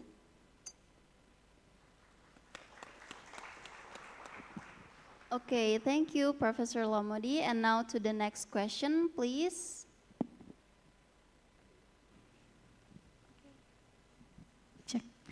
Okay, hello everyone. My name is Sinta Dewi and I'm work here in STMM as a scientific data analyst. I want to ask a question to Professor Mustafa. From your perspective, what cultural or organizational mindset shifts are needed with educational institutions to accelerate with the adoption of data-driven decision making? Thank you.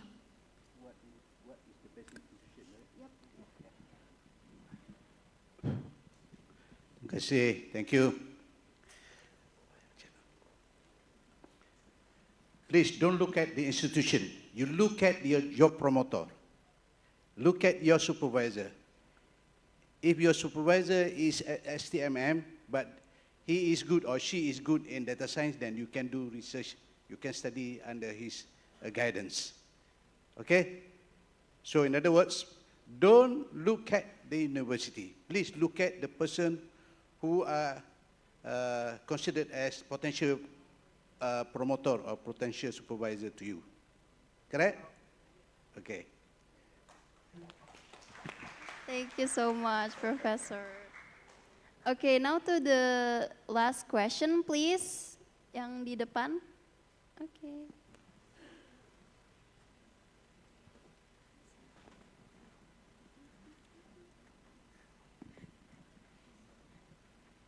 Okay, silakan. Thank you for the opportunities. My name is Bayu Marian Putra. I'm first student and multimedia of school. I want to ask to Dr. Richard Lomoti. In Indonesia, presidential election still use the traditional methods with a paper as the medium for voting. Unlike the other countries such as the United States, which uses electronic media known as direct electronic recording machine, for a country like Indonesia to transform from traditional to modern, certain steps must be taken before accepting a leapfrog effect. The first question is, what the action of consideration are necessary before achieving the leapfrog effect? And the second question, from your perspective, using electronic voting is very good or very bad, because data can be altered or there could be cyber attacks. Thank you.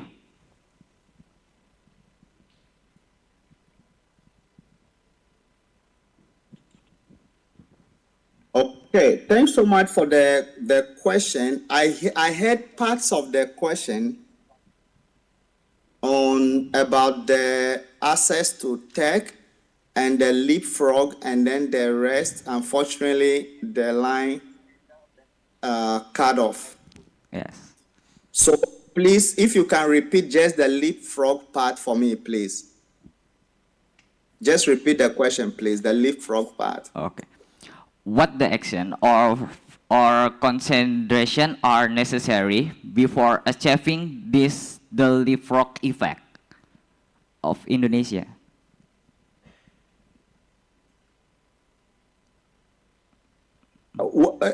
I'm sorry. What was necessary? It's like I heard. Is it necessary? I don't know. I didn't hear what was necessary for the leapfrog event. In Indonesia, is use the presidential election use traditional method to transform modern methods. So like that. Okay. So your question has to do is whether we need to change the infrastructure to accept modern forms of communication. Sorry? Are you asking whether we need to change our infrastructure before we can accept modern communication? Yes. Well, yes and no, in the sense that if we are leapfrogging, then we are jumping over existing infrastructure and we are investing in future. Right, that's a long time. We want to invest into the future. So we've seen it in Africa. Most countries didn't implement the landline. They moved straight into the smartphone and the mobile communication, the mobile telephone, economy, and then eventually we ditched the landline. So that's the type of investment that we have to be thinking about. So think about this way. If the future is, let's say, electronic vehicles or electric vehicles, right? Then economies have to start investing in electricity right now. We have to start investing in, data centers now. We have to improve on our electricity systems because the future is going to be what? Vehicles using electricity and not gas. So those investments have to start now. Those are just some of the examples. Okay.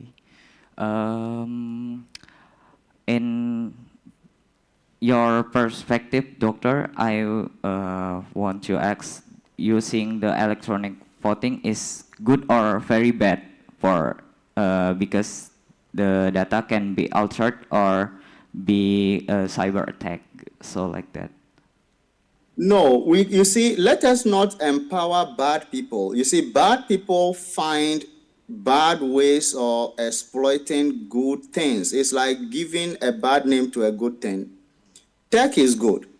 The problem is when it is abused. So let us not use the views of the abusers to define what is life transforming. There's no doubt that tech, if put to a good use or proper use, will transform our world greatly. But we have bad people who are always willing to exploit loopholes and exploit, systems. And we have to guard ourselves against those exploitations. That's the bad side of it. The technology itself is not bad. It is the bad actors who are using it in a bad way, and we need to make that distinction. Okay, thank you, doctor. Okay. Yeah. Okay, thank you so much for everyone for the thoughtful and insightful questions. And now I think we're gonna check on our last plenary speaker, Professor Ravshanov. Can you hear me clearly? Hello, I hope you can hear us. Okay, yes, can we you can hear you. Hello, I'm Anwar Khoja Kadirov from Uzbekistan. We are Digital Technologies and Artificial Intelligence Development Research Institute under the Ministry of Digital Technologies of Uzbekistan. Unfortunately, Dr. Nur Mahmad Ravshanov felt uneasy in the morning, so he is unable to attend. But anyway, For us, it's an honor to participate in this remarkable event. I would like to express my gratitude for invitation and for this opportunity. If you allow, can we move to the next step, to signing ceremony of agreement? If I'm not mistaken, it is planned. And it's, for us, it's, we are very glad, we are happy to have this opportunity to make an agreement between Sekolah Tinggi Multimedia of Ministry of Communications and Digital Affairs of the Republic of Indonesia and our institution. Please comment on that. Can we move forward? Okay, yeah, you may start your presentation now. Thank you.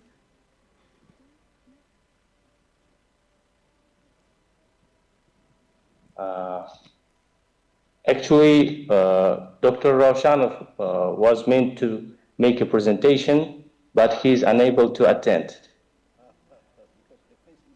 as I have mentioned.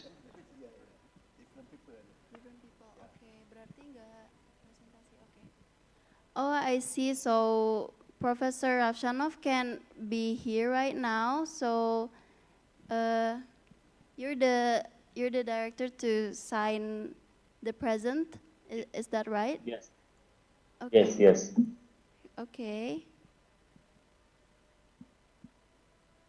So how did we plan to have a signing ceremony? How it is planned?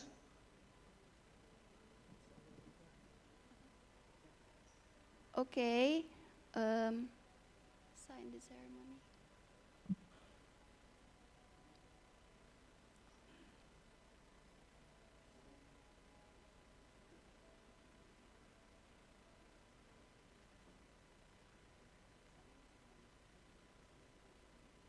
Okay, so here's the signing ceremony, and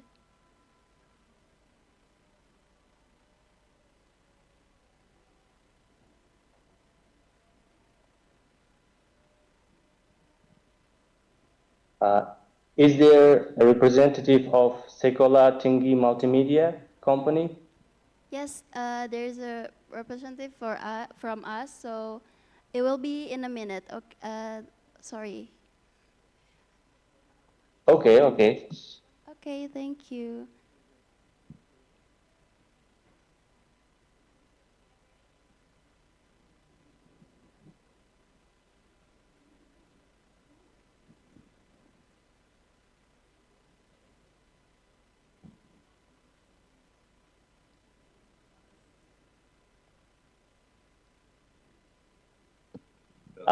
Taking this opportunity, I would like to tell some words about our institution. Can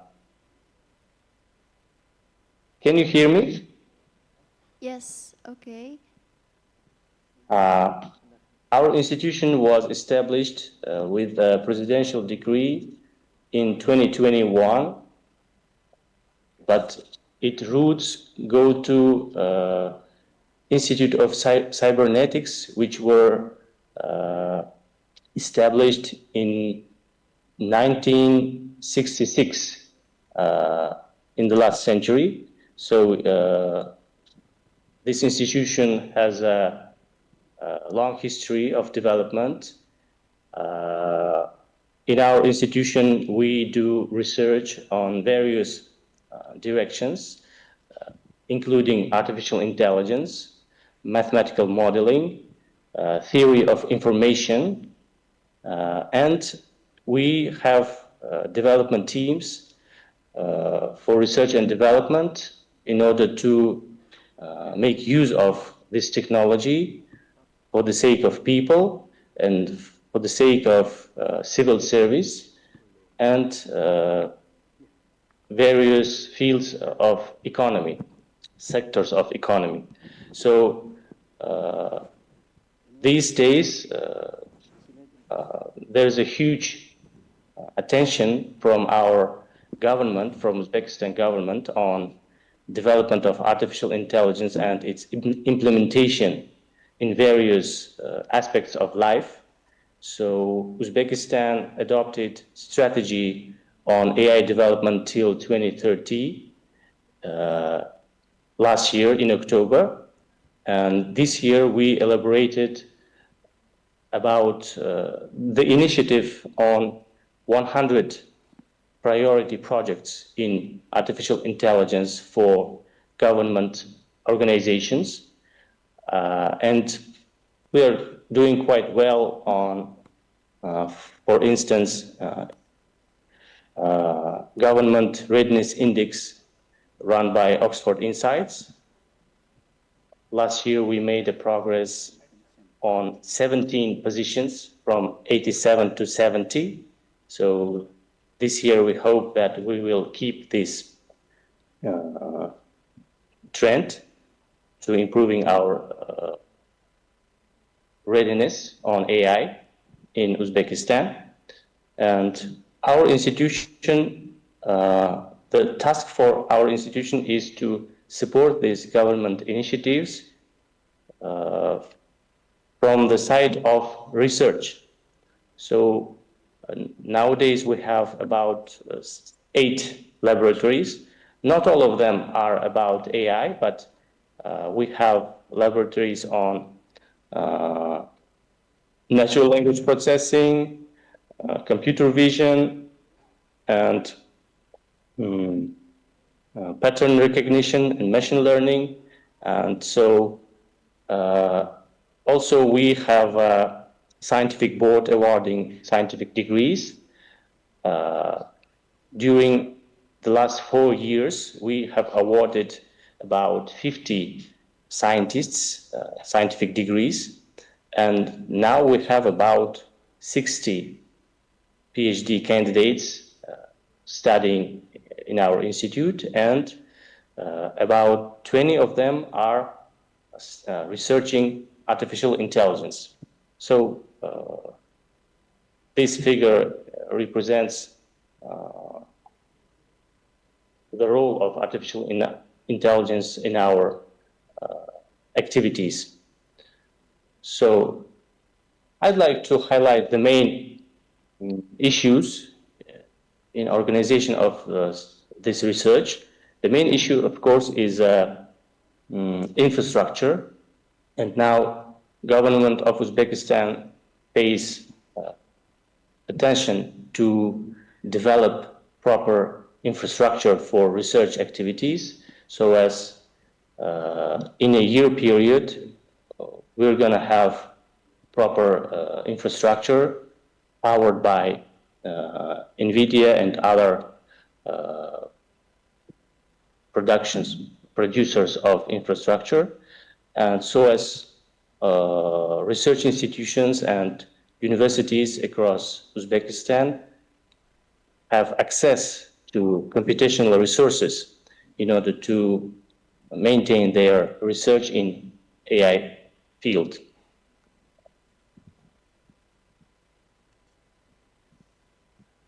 Okay, thank you so much. Thank you very much. Thank you. Thank you for presenting for Professor Ravshanov. So before we continue, we would like to inform you that Professor Ravshanov can join us today due to some issues, and representing him here, the director of the institute is here with us. We will now proceed with the cooperation signing ceremony, and we invite the representative to come forward. Thank you.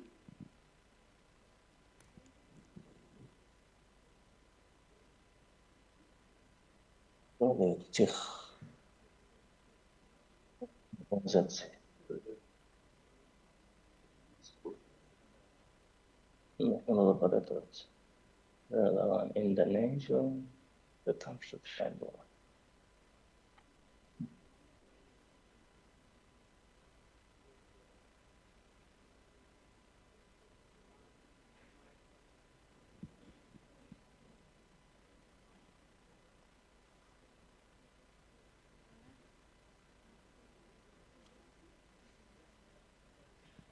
Cek. Okay, thank you, Risa.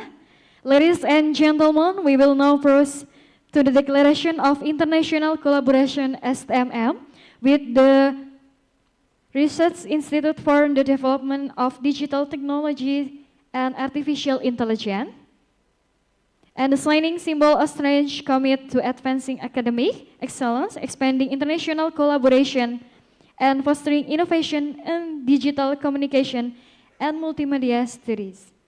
For this session, the signing will be carried out by the Research Institute for the Development of Digital Technologies and Artificial Intelligence.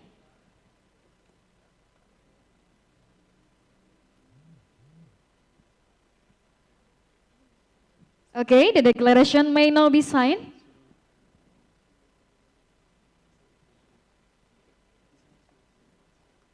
Okay. The declaration may now be signed. Give special applause for Iccdm 2025.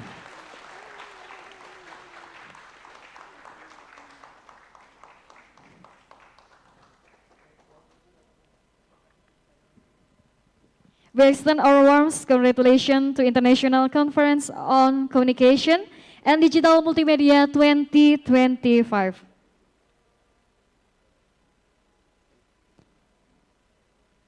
Okay, thank you. I will be back with Risa.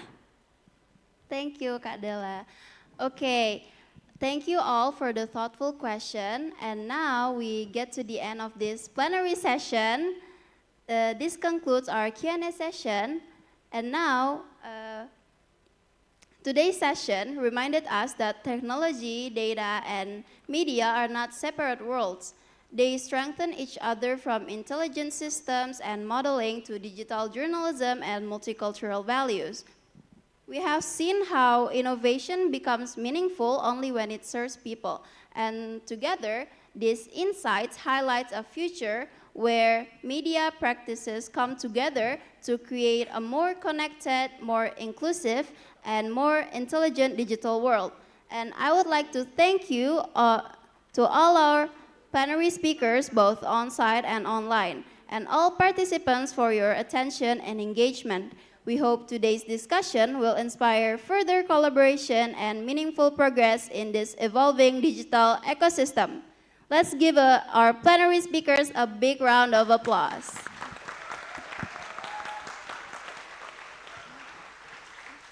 Okay, Dr. Sudono and Professor Mustafa, thank you so much for joining us today, and you may go back to your seats. You're welcome. Thank you. Thank you.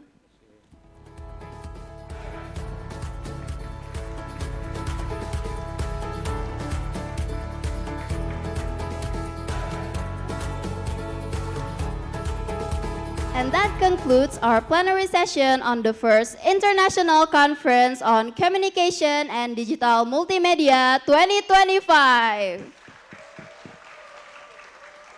Toward an impactful digital multimedia ecosystem, innovation, technology, literacy, and governance, I'm Risa, and it has been my pleasure to be your moderator today. I'm so happy to joining with you guys today, and that's it from me. I now hand back the program to our MC. Thank you. Wow, big applause for our moderator. Thank you, Risa, for the amazing session. Ladies and gentlemen, we have now reached the end of our plenary session and study center grand opening procession. Thank you for your participation and attention. We will now take a lunch break. Lunch break served at the design area, and you may also use this time for informal networking with fellow participants and speakers. Please enjoy your break and return on time for the afternoon session. And a few important announcements. For the first, parallel session will begin at 1 p.m. And the second, participants are kindly requested to be in their assigned room by 12:45 p.m. And the third, for presenters join via Zoom, the breakout room will open at 12:30 p.m. And the last, our commit member area available to assist and guide you to the correct rooms. We kindly everyone to return on time so afternoon session can begin promptly.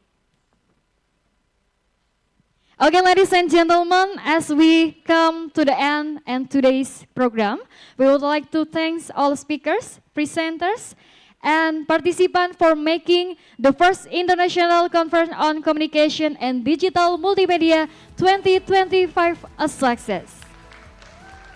We appreciate your participation and contribution through the event. Thank you once again, and we look forward to seeing you at our next conference. Have a wonderful day and enjoy your break. I'm Dela Yoma Fitri, as a Master of Ceremony, say goodbye. Wassalamualaikum warahmatullahi wabarakatuh.